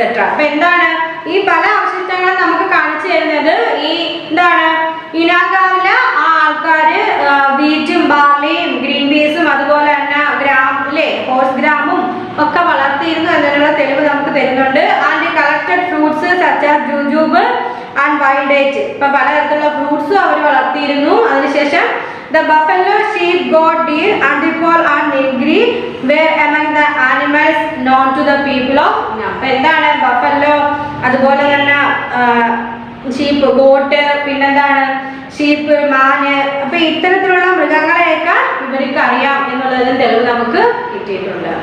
ഇനി മെഗാലിത്തിക് ബ്യൂറൽസിനെ കുറിച്ച് അല്ലേ, അവരുടെ ശ്മശാനങ്ങളെ കുറിച്ച്. Some burial sites of the late Chalcolithic age and early Iron Age are marked by megaliths. അപ്പൊ എന്താണ് നമുക്ക് ഇതുപോലെ നമ്മുടെ ചാൽക്കോലിത്തിക് ഏജിലുള്ളയും അല്ലെങ്കിൽ ഏർലി അയൺ ഏജിലുള്ളയും പല ശ്മശാന സൈറ്റുകൾ നമുക്ക് നമ്മുടെ മെഗാലിത്തീസിൽ മാർക്ക് ചെയ്തിട്ടുണ്ട്. Kashmir, north eastern India, Tekkalakota and Brahmagiri in Deccan and the southernmost part of India are some places where such sites have been found. ഇത്തരത്തിലുള്ള മെഗാലിത്തിക് സൈറ്റ് കിട്ടിയിട്ടുള്ള സ്ഥലങ്ങളാണ് ഏതൊക്കെ? നമ്മുടെ Kashmir, north eastern India, Tekkalakota, Brahmagiri, Deccan, south most പാർട്ടാണ് ഓഫ് ഇന്ത്യ. ഇവിടെ നിന്നെല്ലാം നമുക്ക് ഇത്തരത്തിലുള്ള സൈറ്റുകൾ കിട്ടിയിട്ടുണ്ട്. There were various type of megalithic burials. Some are marked by a single large stone, some by a number of stones arranged in a pattern, and some others by large stone forming an enclosure. ഇപ്പൊ എന്താണ് പലതരത്തിലുള്ള megalithic ബ്യൂറൽസ് നമുക്ക് കിട്ടിയിട്ടുണ്ട് അല്ലേ, ശ്മശാനങ്ങൾ നമുക്ക് കിട്ടിയിട്ടുണ്ട്. ചിലത് single large സ്റ്റോണിലായിരിക്കും നിർമ്മിച്ചിരിക്കുന്നത്, ചിലത് എന്താണ് കുറച്ച് നമ്പർ ഓഫ് സ്റ്റോൺസ് അറേഞ്ച് ചെയ്തിട്ട് ഇല്ലേ ഒരു രീതിയിൽ അറേഞ്ച് ചെയ്ത് വെച്ചേക്കുന്ന തരത്തിലുള്ള ശ്മശാനങ്ങൾ നമുക്ക് കിട്ടിയിട്ടുണ്ട്. In one form of burial, a box-like burial chamber made of rectangular stone slabs was built inside a pit. അപ്പോൾ ഒരു കുഴിയിൽ തന്നെ ഇങ്ങനെ ശിലാഫലകങ്ങൾ വെച്ച രീതിയിലുള്ള ശ്മശാനങ്ങൾ നമുക്ക് കിട്ടിയിട്ടുണ്ട്. A hole in one of the walls allowed the chamber to be used over and over again. Hence, we often find several skeletons in a single such chamber. അപ്പോൾ എന്താണ് ഒരു കുഴിയിൽ നിന്ന് തന്നെ അല്ലെങ്കിൽ ആ ഒരു രീതിയിലുള്ള സ്ഥലത്ത് നിന്ന് നമുക്ക് പല എന്താണ് നമ്പർ സ്കെൽട്ടൺ നമുക്ക് കിട്ടിയിട്ടുണ്ട്. അതായത് കുറെ ആൾക്കാരെ ഒരുമിച്ച് അടക്കം ചെയ്യാറുണ്ട്, അല്ലെങ്കിൽ പലപ്പോഴായിട്ട് ഒരു കുഴിയിൽ തന്നെ ഇവരെ അടക്കം ചെയ്യാറുണ്ടായിരുന്നു. Besides skeletons, megalithic burials have yielded grave goods. These goods throw light on the lifestyle of the megalithic builders. അപ്പം ആ ഒരു മെഗാലിത്തിക് ബിൽഡേഴ്സിനെ കുറിച്ചുള്ള അവരിലേക്ക് എന്താണ് നമുക്ക് എന്താണ് തെളിവ് നൽകുന്ന തരത്തിലുള്ള പല ഗ്രേവ് ഗുഡ്സ് നമുക്ക് കിട്ടിയിട്ടുണ്ട്. These goods throw light on the lifestyle of the megalithic builders. Megalithic ബിൽഡേഴ്സിന്റെ ലൈഫ് സ്റ്റൈലിലേക്ക് വെളിച്ചം വീശുന്നതാണ് ഈ പല grave goods. At some site, iron tools and weapons and the remains of horses have been found in megalithic graves. അപ്പോൾ megalithic ഗ്രേവ്സിൽ നിന്ന് ഹോഴ്സിന്റെ remains, അതുപോലെ തന്നെ വെപ്പൺസിന്റെ അല്ലെ അയൺ ടൂൾസിന്റെ വെപ്പൺസിന്റെ ഒക്കെ റിമൈൻസ് നമുക്ക് കിട്ടിയിട്ടുണ്ട്. Tekkalakota and Brahmagiri in Karnataka are two such site. അങ്ങനെയുള്ള രണ്ട് സൈറ്റിന്റെ എക്സാമ്പിൾ ആണ് തെക്കലക്കോട്ടയും ബ്രഹ്മഗിരിയും. കർണാടകയിലെ ബ്രഹ്മഗിരിയും. Many such sites have also been found further to the south. സൗത്തിൽ നിന്ന് വേറെ കുറെ പല പല സൈറ്റുകൾ ഇത്തരത്തിലുള്ള സൈറ്റുകൾ നമ്മൾ കണ്ടെത്തിയിട്ടുണ്ട്. The tools show that agriculture was not very advanced. അപ്പം ആ ഒരു ടൂൾ നമുക്ക് കാണിച്ചു തരുന്നത് അഗ്രികൾച്ചർ അത്ര അങ്ങോട്ട് അഡ്വാൻസ്ഡ് ആയിരുന്നില്ല ആ കാലഘട്ടത്തിൽ. അവിടത്തുള്ള അഗ്രികൾച്ചർ അത്ര നല്ലോണം അങ്ങോട്ട് അഡ്വാൻസ്ഡ് ആയില്ല. Possibly ragi and paddy were grown on a limited scale. ഇല്ലേ, ഗോതമ്പും റാഗി അവർ കുറഞ്ഞ അളവിൽ വളർത്തി. Weapons are more numerous than other tools, suggesting that the people were mainly hunter gatherers. അപ്പോൾ അവരുടെ ടൂൾസ് ഒന്നും അത്ര അങ്ങോട്ട് നല്ല എന്താണ് ടൂൾസ് ആയിരുന്നില്ല. അവർ മെയിൻലി ഫോക്കസ് ചെയ്ത് ഹണ്ടർ ഗ്യാദറുകൾ വേട്ടയാടുന്നതിലൊക്കെ ആയിരുന്നു. The South Indian megalithic builders probably lived on hillside where most of their megaliths have been found. അപ്പം നമുക്ക് തോന്ന മെഗാലിത്തിനെ കാണാൻ കഴിഞ്ഞിരുന്നു, അല്ലെങ്കിൽ അവർ താമസിച്ചിരുന്നത് ഹിൽ ഏരിയാസിലായിരുന്നില്ലേ, ഹിൽ സൈഡിലായിരുന്നു അവർ പ്രധാനമായിട്ടും താമസിച്ചിരുന്നത്. They did not settle in the plain possibly because of the dense forest. എന്താണ് അവര് സമതല പ്രദേശങ്ങളിൽ താമസിച്ചില്ല, കാരണം അവിടെ എല്ലാം കൊടുങ്കാടായതുകൊണ്ട് തന്നെ അവർ സമതല പ്രദേശങ്ങളിൽ താമസിക്കാതെ കുന്നുകളുടെ സൈഡിലൊക്കെ തന്നെ താമസിച്ചു. It is however strange that in spite of knowing the use of iron they did not clear the forest. അപ്പോൾ എന്താണ് ഇരുമ്പിന്റെ ഉപയോഗം വന്നിട്ടും ഇല്ലേ അവർക്ക് കാടുകൾ വെട്ടിത്തെളിച്ച് അല്ലെങ്കിൽ അവിടെ താമസിക്കണം എന്നുള്ള ഒരു അറിവ് അവർക്ക് അറിയില്ലായിരുന്നു. ഇരുമ്പ് വെച്ചിട്ട് അല്ലെങ്കിൽ ഇരുമ്പ് ടൂൾസ് ഉപയോഗിച്ച് അയൺ ടൂൾസ് ഉപയോഗിച്ച് കാട് വെട്ടിത്തെളിച്ച് അവിടെ താമസിക്കാൻ അവർക്ക് ആ ഒരു അറിവ് അവർക്ക് ഇല്ലായിരുന്നു. നമ്മൾ എന്തോ നോക്കിയത് Neolithic, chalcolithic and megalithic cultures in India. ഇന്ത്യയിലെ ഈ 3 വേദിക് ഏജിലുള്ള ഈ 3 സംസ്കാരങ്ങളുടെയും വളർച്ച എങ്ങനെയായിരുന്നു എന്നുള്ളത്. അപ്പൊ എങ്ങനെയാണ് ഇതിനുള്ള തെളിവ്, കൂടുതൽ ഇൻഫർമേഷൻ നമുക്ക് കിട്ടിയത് എന്തിൽ നിന്നാണ്? ഗ്രേവ്സിൽ നിന്നാണ് അല്ലേ, ശവക്കുഴികളിൽ നിന്നായിരുന്നു ഇതിനുള്ള തെളിവ് നമുക്ക് കിട്ടിക്കൊണ്ടിരുന്നത്. അപ്പൊ അതിൻ്റെ അകത്ത് പലതരത്തിലുള്ള ഗുഡ്സ് ഈ ശവക്കുഴിയിൽ അടക്കിയേക്കും. അത് നോക്കി നമുക്ക് ആ മരിച്ച ആളുടെ എക്കണോമിക് സോഷ്യൽ സ്റ്റാറ്റസ് അറിയാൻ പറ്റും. ആ സ്കെൽട്ടൻ നോക്കി നമുക്ക് അവരുടെ ഏജും സെക്സും ഒക്കെ അറിയാൻ പറ്റും. പിന്നെന്താണ് അതിൻ്റെ അകത്ത് അവർ ടൂൾസ് ഒക്കെ ഇടാറുണ്ട്, വെപ്പൺസ് ഇടാറുണ്ട്, പല പല തിങ്സ് അതിൻ്റെ അകത്ത് നിക്ഷേപിക്കാറുണ്ട്. അതിന് മരിച്ചവരോടൊപ്പം തന്നെ അവർ അടക്കം ചെയ്യും. നമ്മൾ പറഞ്ഞില്ലേ ലൈഫ് ആഫ്റ്റർ ഡെത്തിൽ വിശ്വസിക്കുന്നവരായിരുന്നു അന്നുള്ളവർ. ഓക്കെ, അപ്പൊ ഈ ചാപ്റ്റർ നമ്മൾ കംപ്ലീറ്റ് ചെയ്തു. അതിൻ്റെ അകത്ത് നമ്മൾ എന്തോ വേദിക് കാലഘട്ടത്തിൽ, അതായത് ഏർലി വേദിക് പീരീഡും ലേറ്റർ വേദിക് പീരീഡുമാണ് ഡിസ്കസ് ചെയ്തത്. അപ്പൊ നിങ്ങൾ ടെക്സ്റ്റ് നല്ലപോലെ വായിച്ചു നോക്കുക. എന്തെങ്കിലും സംശയം ഉണ്ടെങ്കിൽ ടീച്ചറിന് ചോദിക്കണം. ഇപ്പം ഇന്ന് പഠിപ്പിച്ചതിൻ്റെ നോട്ട്സ് ടീച്ചർ വീഡിയോയുടെ ബാക്കിൽ ഉൾപ്പെടുത്തിയേക്കാം. എല്ലാ നോട്ട്സ് എഴുതി എടുക്കുക, ടീച്ചറിന് സെൻഡ് ചെയ്യണം. സ്റ്റഡി ആൻഡ് വോയിസ് മെസ്സേജ് ടീച്ചറിന് സെൻഡ് ചെയ്ത് തരണം. ഓക്കെ, എന്തെങ്കിലും ഡൗട്ട് ഉണ്ടോ? ഇല്ല, നമുക്ക് ക്ലാസ് വൈൻഡപ്പ് ചെയ്യാം. Okay, thank you. Deep in the shadows, I know it's hard to put one foot in front of the other. So far as the echo, where do we start? You can learn to discover a million stars. Here in the shadows, I know you're scared. Take my hand, together we'll make a stand. We've got to fight to find a way. Good morning dear students. ടീച്ചറിന് എടുക്കാൻ പോകുന്നത് മലയാളത്തിലെ പുതിയൊരു chapter ആണ്. അതായത് പാഠം 12 മയിൽപീലി സ്പർശം. Okay, page number 59, പാഠം 12 മയിൽപീലി സ്പർശം. ഓക്കെ, അപ്പോഴാണ് പാറപ്പറന്ന് അരയാലിൻ കൊമ്പത്ത് നിന്നും മയിൽപീലി ഉണ്ണിമായയെ തേടി വന്നത്. അമ്മയുടെ ചിത്രം ചൂണ്ടിക്കാട്ടി ഉണ്ണിമായ പറഞ്ഞു, ഇന്ന് എൻ്റെ അമ്മ വരും, എനിക്ക് കഥ പറഞ്ഞു തരും, എന്നെ കൊണ്ടുപോകും. മയിൽപീലി അവളെ തഴുകി. ഉണ്ണിമായ പറഞ്ഞു, എനിക്ക് ബോർഡിങ്ങിൽ പോണ്ട, എനിക്ക് അമ്മയുടെ അടുത്ത് പോയാൽ മതി. മയിൽപീലിയുടെ ഇന്ദ്രനീല ശോഭ വഴിയുന്ന കണ്ട് അവളെ ഉറ്റുനോക്കി. അവരുടെ കൺപീലികളിൽ തങ്ങിയ നനവ് അത് ഒപ്പിയെടുത്തു.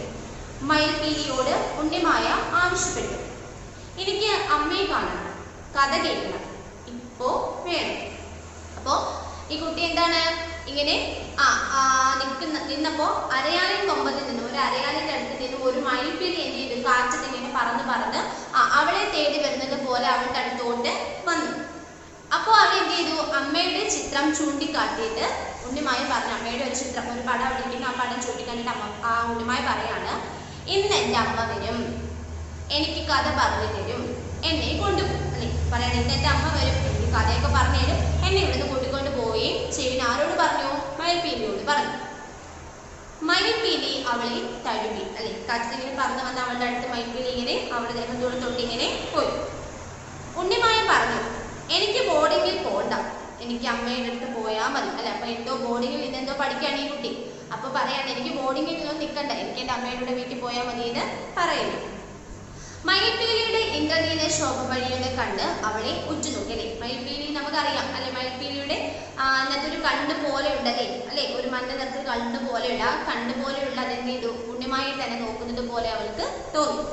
അവളുടെ കൺപീലികളിൽ തങ്ങി നനവത് ഒപ്പിയെടുത്തു. മയിൽപീലിയോട് ഉണ്ണിമായ ആവശ്യപ്പെട്ടു, എനിക്ക് അമ്മയെ കാണണം, കഥ കേൾക്കണം, ഇപ്പോ വേണം അല്ലെ. അപ്പൊ മയിൽപീലി എന്താണ്, അവളെ നോക്കിയപ്പോൾ അവൾക്ക് ഭയങ്കര വിഷമം, അവളുടെ അമ്മയുടെ അടുത്ത് പോകണം, ബോർഡിൽ നിൽക്കണ്ട. അപ്പം ഭയങ്കര വിഷമം കാണാൻ കുഞ്ഞിന്റെ കണ്ണ് നനഞ്ഞിരിക്കുകയാണ്. അപ്പൊ ആ കണ്ണുനീര് എന്ത് ചെയ്തു, ഈ മയിൽപീലി ഇങ്ങനെ ഉറ്റിയെടുത്തു അല്ലെ, തോർത്തിങ്ങനെ എടുത്തു. അപ്പൊ ഉണ്ണിമായ മയിൽപീലിയോട് പറയാണ്, എനിക്ക് എന്ത് വേണം, അമ്മയെ കാണണം, കഥ കേൾക്കണം, എന്താണ് ഇപ്പോ തന്നെ കഥ കേട്ട് അമ്മയെ കാണുകയും വേണമെന്ന് പറയുന്നു. അവൾ ചുട്ടുപുലർത്തി കരച്ചിലിന്റെ വക്കത്തായിരുന്നു. അമ്മയുടെ ചിത്രത്തിൽ ആരോ ആ മയിൽപീലി ഒഴിഞ്ഞു. മുറിയിൽ മുഴുവൻ ഒരു അലൗകിക പ്രകാശം നിറഞ്ഞു. അഭൗമമായ ഒരു സംഗീതം അവിടെ അലയടിച്ചുയർന്നു. ഉണ്ണിമായ മാസ്മരികമായ ഒരു ശക്തിക്ക് അധീനയായതുപോലെ കണ്ണിമയ്ക്കാതെ നോക്കവേ ചിത്രത്തിൽ നിന്നും ഉണ്ണിമായുടെ അമ്മ ഇറങ്ങി വന്നു. അവളെ കോരിയെടുത്തു തെരു ഉമ്മ വെച്ചു. മുടി തഴുകി ഒരുക്കി. മുറിയിലാകെ ഹരിചന്ദ്രത്തിന്റെ സുഗന്ധം പരക്കുന്നത് പോലെ. കാഴ്ചയ്ക്കും കേൾവിക്കും അപ്പുറത്ത് നിന്ന് ആരോ മന്ത്രമധുരമായി കഥ പറയാൻ തുടങ്ങി. അപ്പോ ഈ ഉണ്ണിമായുടെ അമ്മ എന്താണ് ഇപ്പോ ഈ ഒരു കുട്ടി ഈ ഒരു ചിത്രം കാണിക്കുന്നു എന്ന് പറയുന്നു അല്ലെ, തന്റെ അമ്മയാണിതെന്ന് പറഞ്ഞ് മയിൽപീലിയെ കാണിച്ചു കൊടുക്കുന്നല്ലേ. അപ്പം ഉണ്ണിമായ്ക്ക് എന്ത് അമ്മ ഇല്ല അല്ലെ. അപ്പം ആ കുട്ടിക്ക് അമ്മയും കാണണമെന്നുള്ള ആഗ്രഹം എന്താണ്, അമ്മയില്ല ആ കുട്ടിക്ക് അല്ലെ. അപ്പൊ പെട്ടെന്ന് എന്താണ്, ഉണ്ണിമായ തന്റെ അമ്മയെ കാണണം എന്ന് പറഞ്ഞ് ചുണ്ടു പുലർത്തി കരയാൻ, കൊച്ചുകുട്ടിയാണ്. അപ്പം ചുണ്ടു പുലർത്തി കരയാൻ തുടങ്ങിയ ഉടനെ നമ്മുടെ അമ്മയുടെ ചിത്രം ഉണ്ടല്ലോ, അവിടെ ചിത്രം ഇരിപ്പുണ്ടല്ലേ, ആ ചിത്രത്തിൽ നിന്നും എന്താണ്, ആരോ ആ മയിൽപീലി ഒഴിഞ്ഞു. മുറിയിൽ മുഴുവൻ ഒരു അലൗകിക പ്രകാശം നിറഞ്ഞല്ലേ. അപ്പൊ ഈ മയിൽപീലി ആ അമ്മയുടെ ചിത്രത്തിൽ നിന്ന് തൊട്ടപ്പോ മുറിയിൽ മുഴുവൻ എന്താണ്, വലിയൊരു പ്രകാശം പോലെ പരന്നു. അഭൗമമായ ഒരു സംഗീതം അവിടെ അലയടിച്ചില്ലേ, വല്ലാതൊരു മുഴക്കം പോലൊരു ശബ്ദം ആ മുറിയിലെല്ലാം ഇങ്ങനെ ആ പ്രകാശത്തോടൊപ്പം വന്നു. ഉണ്ണിമായ മാസ്മരികമായ ഒരു ശക്തിക്ക് അധീനയായതുപോലെ കണ്ണിമയ്ക്കാതെ നോക്കവേ ചിത്രത്തിൽ നിന്നും ഉണ്ണിമായയുടെ അമ്മ ഇറങ്ങി വന്നതേ. അപ്പൊ ഉണ്ണിമായ അതുവരെ നിന്ന രീതിയല്ല, എന്തോ ഒരു അധീനതയായി, എന്താണെന്ന് അറിയാൻ വയ്യാത്ത ഒരു വലിയൊരു ശക്തിയിൽ ഇങ്ങനെ നിൽക്കുന്ന പോലെ ഉണ്ണിമായ്ക്ക് തോന്നി അല്ലെ. അങ്ങനെ നിൽക്കുന്ന നേരം നമ്മുടെ അവിടെ ആ കുട്ടിയുടെ അമ്മയുടെ ചിത്രം വെച്ചിട്ടുണ്ടെന്ന് പറഞ്ഞല്ലേ, ആ ചിത്രത്തിൽ നിന്നും ആ പടത്തിലുള്ളത് പോലെ ഉണ്ണിമായുടെ അമ്മ അതിൽ നിന്നും ഇറങ്ങി വന്നു. അവളെ കോരിയെടുത്ത് തെരു ഉമ്മ വെച്ചില്ല. എന്നിട്ട് കുഞ്ഞിനെ എന്ത് ചെയ്തു, രണ്ട് കൈ കൊണ്ട് വാരി ഇങ്ങനെ എടുത്ത് ആ കുഞ്ഞിന് മുഴുവൻ മൊത്തത്തിൽ എന്ത് ചെയ്തു, ആ സ്നേഹം കൊണ്ട് ഉമ്മ വെച്ചു. മുടി തഴുകി ഒതുക്കലേ, പറന്നു കിടന്ന മുടിയൊക്കെ കൈ കൊണ്ട് എന്ത് ചെയ്തു, ആ തഴുകി ഇങ്ങനെ ഒതുക്കി വെച്ചു. മുറിയിലാകെ ഹരിചന്ദനത്തിന്റെ സുഗന്ധം പരക്കുന്നത് പോലെ അല്ലെ, നല്ല ചന്ദനത്തിന്റെ മണം അല്ലെ, നമുക്ക് ചന്ദനത്തിനെയൊക്കെ അറിയാം നല്ല മണമല്ലേ. അപ്പൊ അതുപോലെ നല്ല ചന്ദനത്തിന്റെ മണം ആ മുറിയിലാകെ പരക്കുന്നത് പോലെ തോന്നി. കാഴ്ചയ്ക്കും കേൾവിക്കും അപ്പുറത്ത് നിന്ന് ആരോ മന്ത്രമധുരമായി കഥ പറയാൻ തുടങ്ങിയല്ലേ. അതായത് അടുത്ത് നിന്ന് പറയും, നമ്മളിങ്ങനെ അടുത്ത് നിന്ന് കഥ പറയുന്നത് പോലെയല്ല, പിന്നെന്താണ്, വലിയ ഒരു കുറച്ച് ദൂരം നിന്നും നല്ല മധുരമായ സ്വരത്തിൽ ആരാന്നറിയാൻ വയ്യ, ആരോ കഥ പറയുന്നത് പോലെ ഉണ്ണിമായ്ക്ക് തോന്നി. പണ്ട് അത്തിപ്പട്ടർ എന്ന ഒരു മുക്കുവൻ ഉണ്ടായിരുന്നു. ശിവനിൽ വലിയ ഭക്തനായിരുന്നു. ശിവനെ ഓർമ്മിക്കാതെ ഒരു നേരവുമില്ല. ദിവസവും കടലിൽ പോകും, വല വീശും, വലതും കിട്ടിയാലായി. എന്നാലും ശിവപൂജ ഒരു നാളും മുടങ്ങുകയില്ല. കയ്യിൽ കിട്ടുന്നതെന്തോ അതാണ് അർച്ചനയ്ക്ക് എടുക്കുക. അത്തിപ്പട്ടരായിരുന്നു മുക്കുവന്മാരുടെ എല്ലാം പ്രധാനി. ദിവസം ആയിരക്കണക്കിന് മീൻ പിടിക്കും. എല്ലാ മുക്കുവന്മാരോടും കൂടി മീൻ പിടിച്ച് കരയ്ക്ക് കയറ്റുമ്പോൾ അവയെല്ലാം വലയിൽ കിടന്ന് പിടഞ്ഞു ചാവും. അത് കണ്ട് എന്നും അത്തിപ്പട്ടർ വ്യസനിക്കും. അപ്പോ എന്താണ് പറയുന്നത്, നമ്മളുടെ പണ്ട് അല്ലെ, നമ്മൾ കഥ പറയുമ്പോ അങ്ങനെ പണ്ട് പിന്നെടുത്ത് അല്ലെ, അങ്ങനെയല്ലേ പറയുന്നേ. അപ്പം ആ കഥ പറയുന്ന ആരാണെന്ന് അറിഞ്ഞൂടാ. അപ്പൊ അവര് കഥ പറയാണ്, പണ്ട് അത്തിപ്പട്ടർ എന്നൊരു മുക്കുവൻ ഉണ്ടല്ലേ. മുക്കുവൻ എന്ന് പറഞ്ഞാൽ എന്താണ്, ഈ മീനൊക്കെ പിടിക്കാൻ പോകത്തില്ലേ, അപ്പൊ അങ്ങനെയുള്ളവരാണ് എന്ത് മുക്കുവൻ എന്ന് പറയുന്നത് അല്ലേ. വള്ളത്തിലൊക്കെ മീൻ പിടിക്കാനൊക്കെ കടലിലൊക്കെ പോകുന്ന ആളുകൾ. അപ്പൊ ഈ അത്തിപ്പട്ടർ എന്നൊരു മുക്കുവൻ പണ്ട് ജീവിച്ചിട്ടുണ്ട്. ശിവനിൽ വലിയ ഭക്തനായിരുന്നു അല്ലെ, ശിവഭഗവാനില് വലിയ ഭക്തനായിരുന്നു അല്ലെ. ഈശ്വരനെ കൂടുതലും ശിവഭഗവാനെയായിരുന്നു പ്രാർത്ഥിക്കുകയൊക്കെ ചെയ്യുന്നത്. ശിവനെ ഓർമ്മിക്കാത്ത ഒരു നേരവും ഇല്ല. ഒരു ദിവസത്തിൽ ഒരു നേരം പോലും ശിവനെ അല്ലെങ്കിൽ ആ ഒരു മന്ത്രം ജപിക്കാതെ ഒരു നേരം പോലും അദ്ദേഹത്തിന് ഉണ്ടായിരുന്നില്ല. ദിവസവും കടലിൽ പോകും. എന്നും എന്ത് ചെയ്യും, തന്റെ വള്ളത്തിൽ കടലിൽ പോകും. വല വീശും, വലത് കിട്ടിയാലേ എന്നിട്ട് പോയി കടലിൽ പോയി വല വീശും. ചിലപ്പോൾ വീശുമ്പോൾ നിറച്ച് മീനൊക്കെ കിട്ടും, ചിലപ്പോൾ ഒന്നും കിട്ടത്തില്ല. അപ്പം കിട്ടിയാലായി അന്നേ ഉള്ളൂ.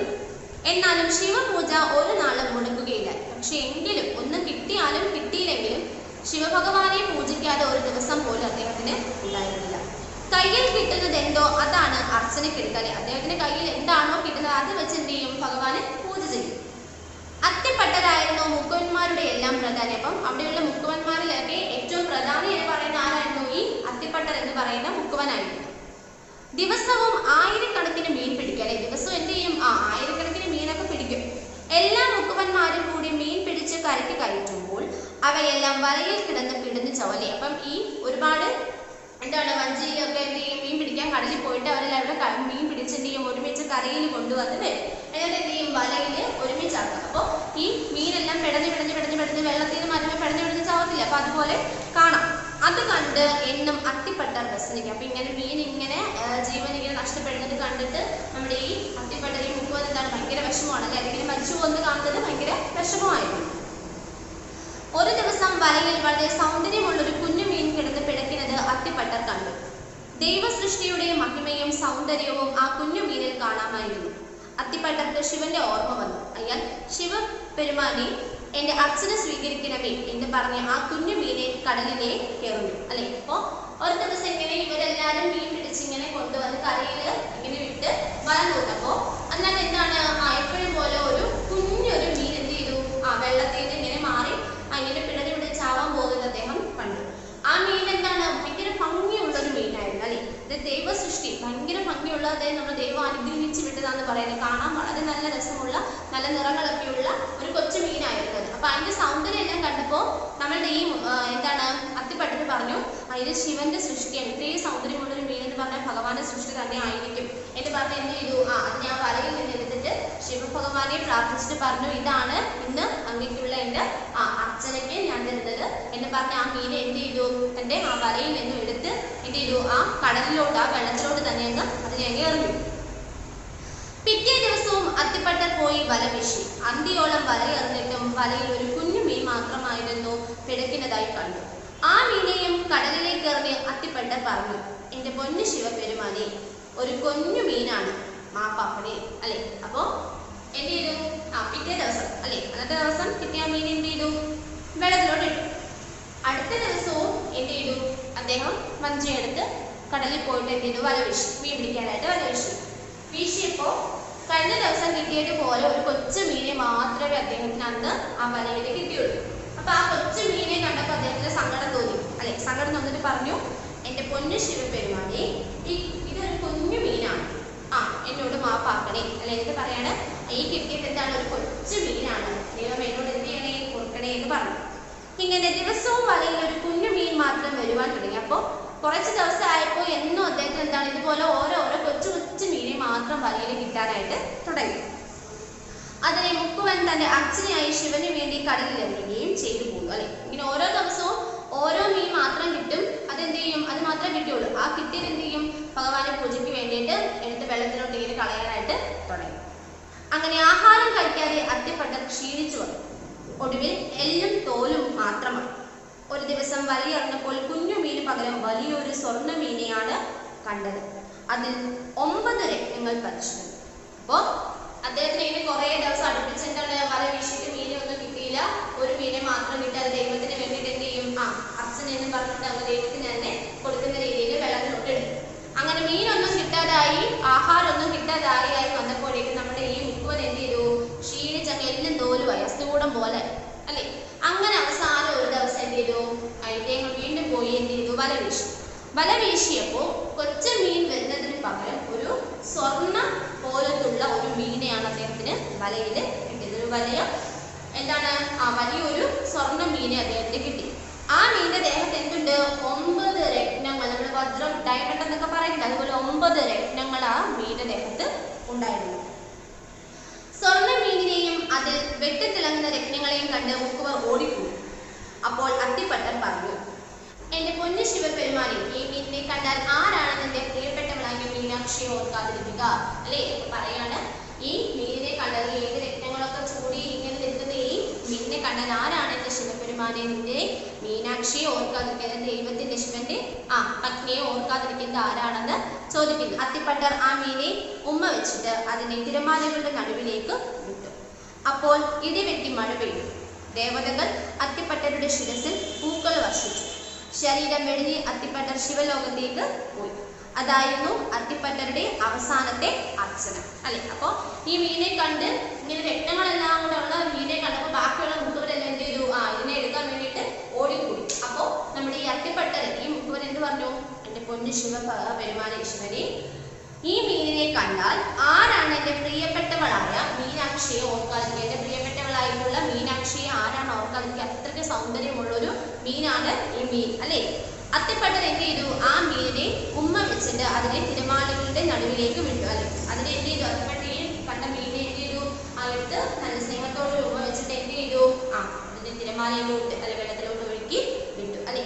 അദ്ദേഹം അത്രയ്ക്ക് നല്ല ആളായതുകൊണ്ടാണ് അതിനെ ഒന്നും ചെയ്യാതെ ആർത്തിയൊന്നുമില്ല അല്ലെ, പൈസയുടെ ആർത്തിയൊന്നും ഇല്ലാത്ത നല്ലൊരു വ്യക്തിയാണ്. അതുകൊണ്ടാണ് അദ്ദേഹം അതിനെ തിരിച്ച് വീണ്ടും തിരമാലയിലോട്ട് വിട്ടത്.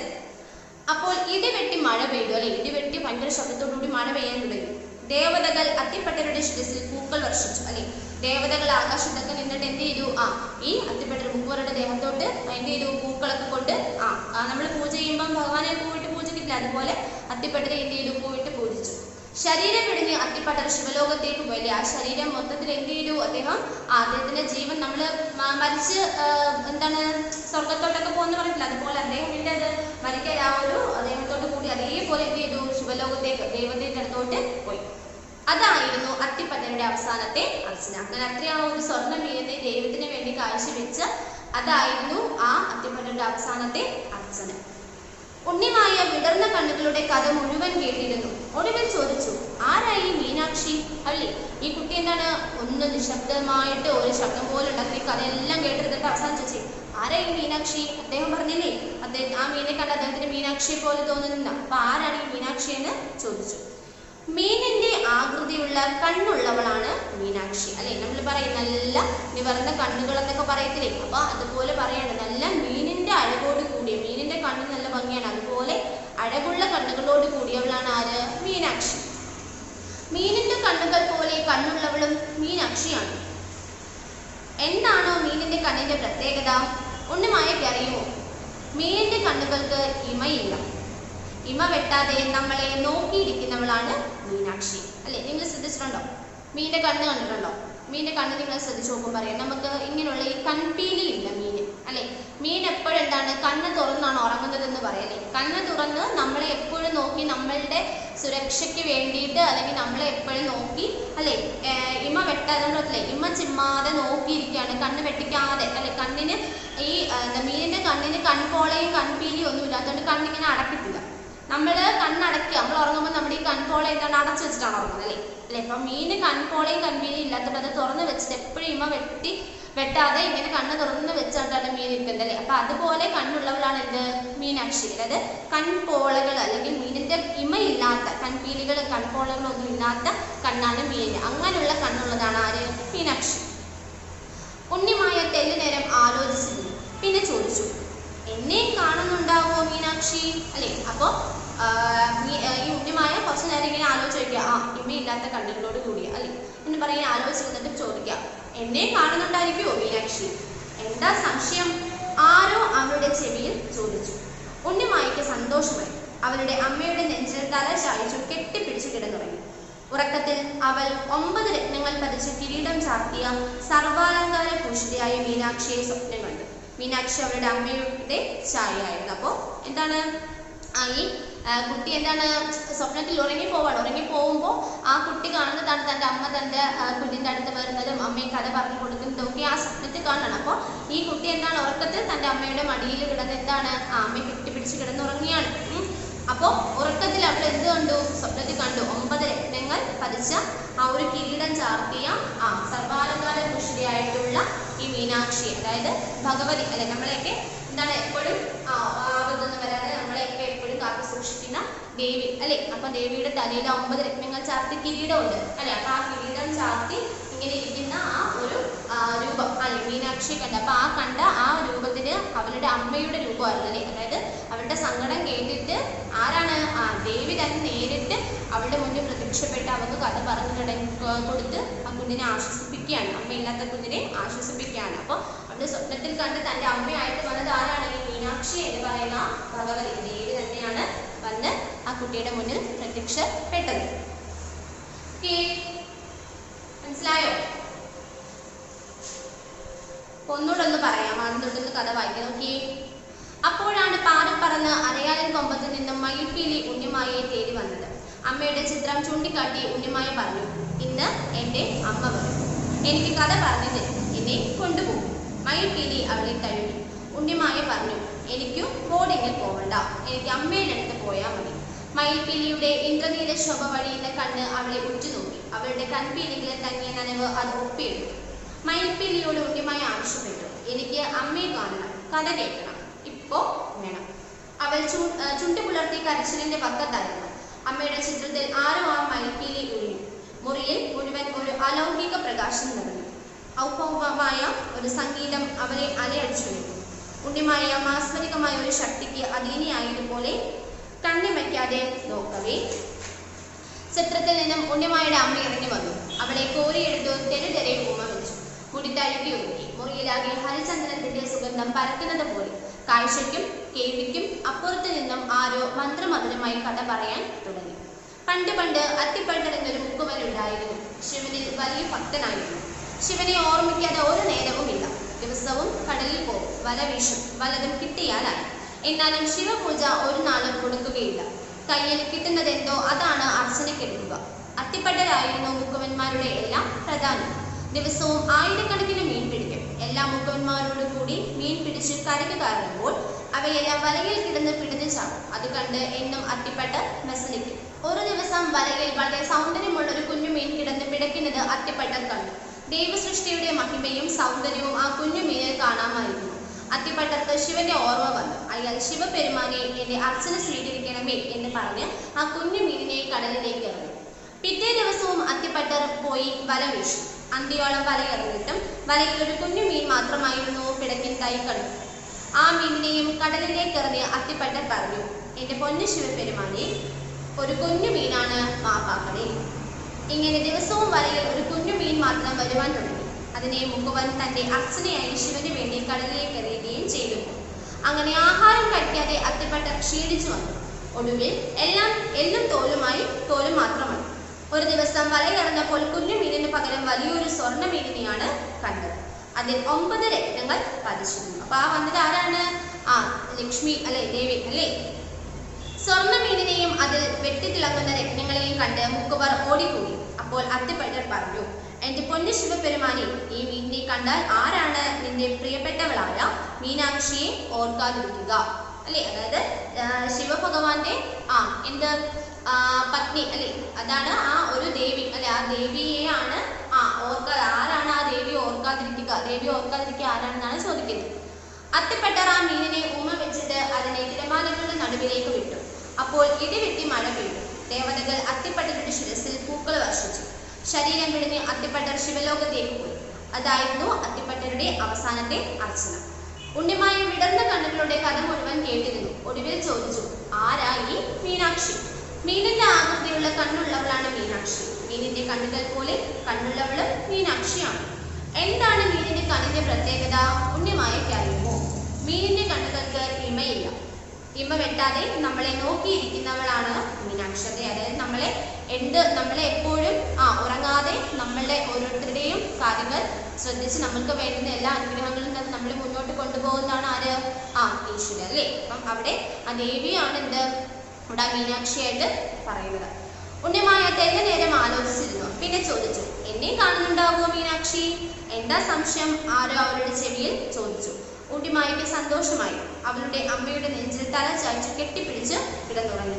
ഉറക്കത്തിൽ അവൾ 9 രത്നങ്ങൾ പതിച്ച് കിരീടം ചാർത്തിയ സർവാലങ്കാര ഭൂഷരിയായ മീനാക്ഷിയെ സ്വപ്നം കണ്ടു. മീനാക്ഷിക്ക് അവളുടെ അമ്മയുടെ ചായയായിരുന്നു. അപ്പോൾ ആ കുട്ടിയുടെ അമ്മയായിട്ട് വന്നത് ആരാണ്? മീനാക്ഷി എന്ന് പറയുന്നത് ദേവി അല്ലെ?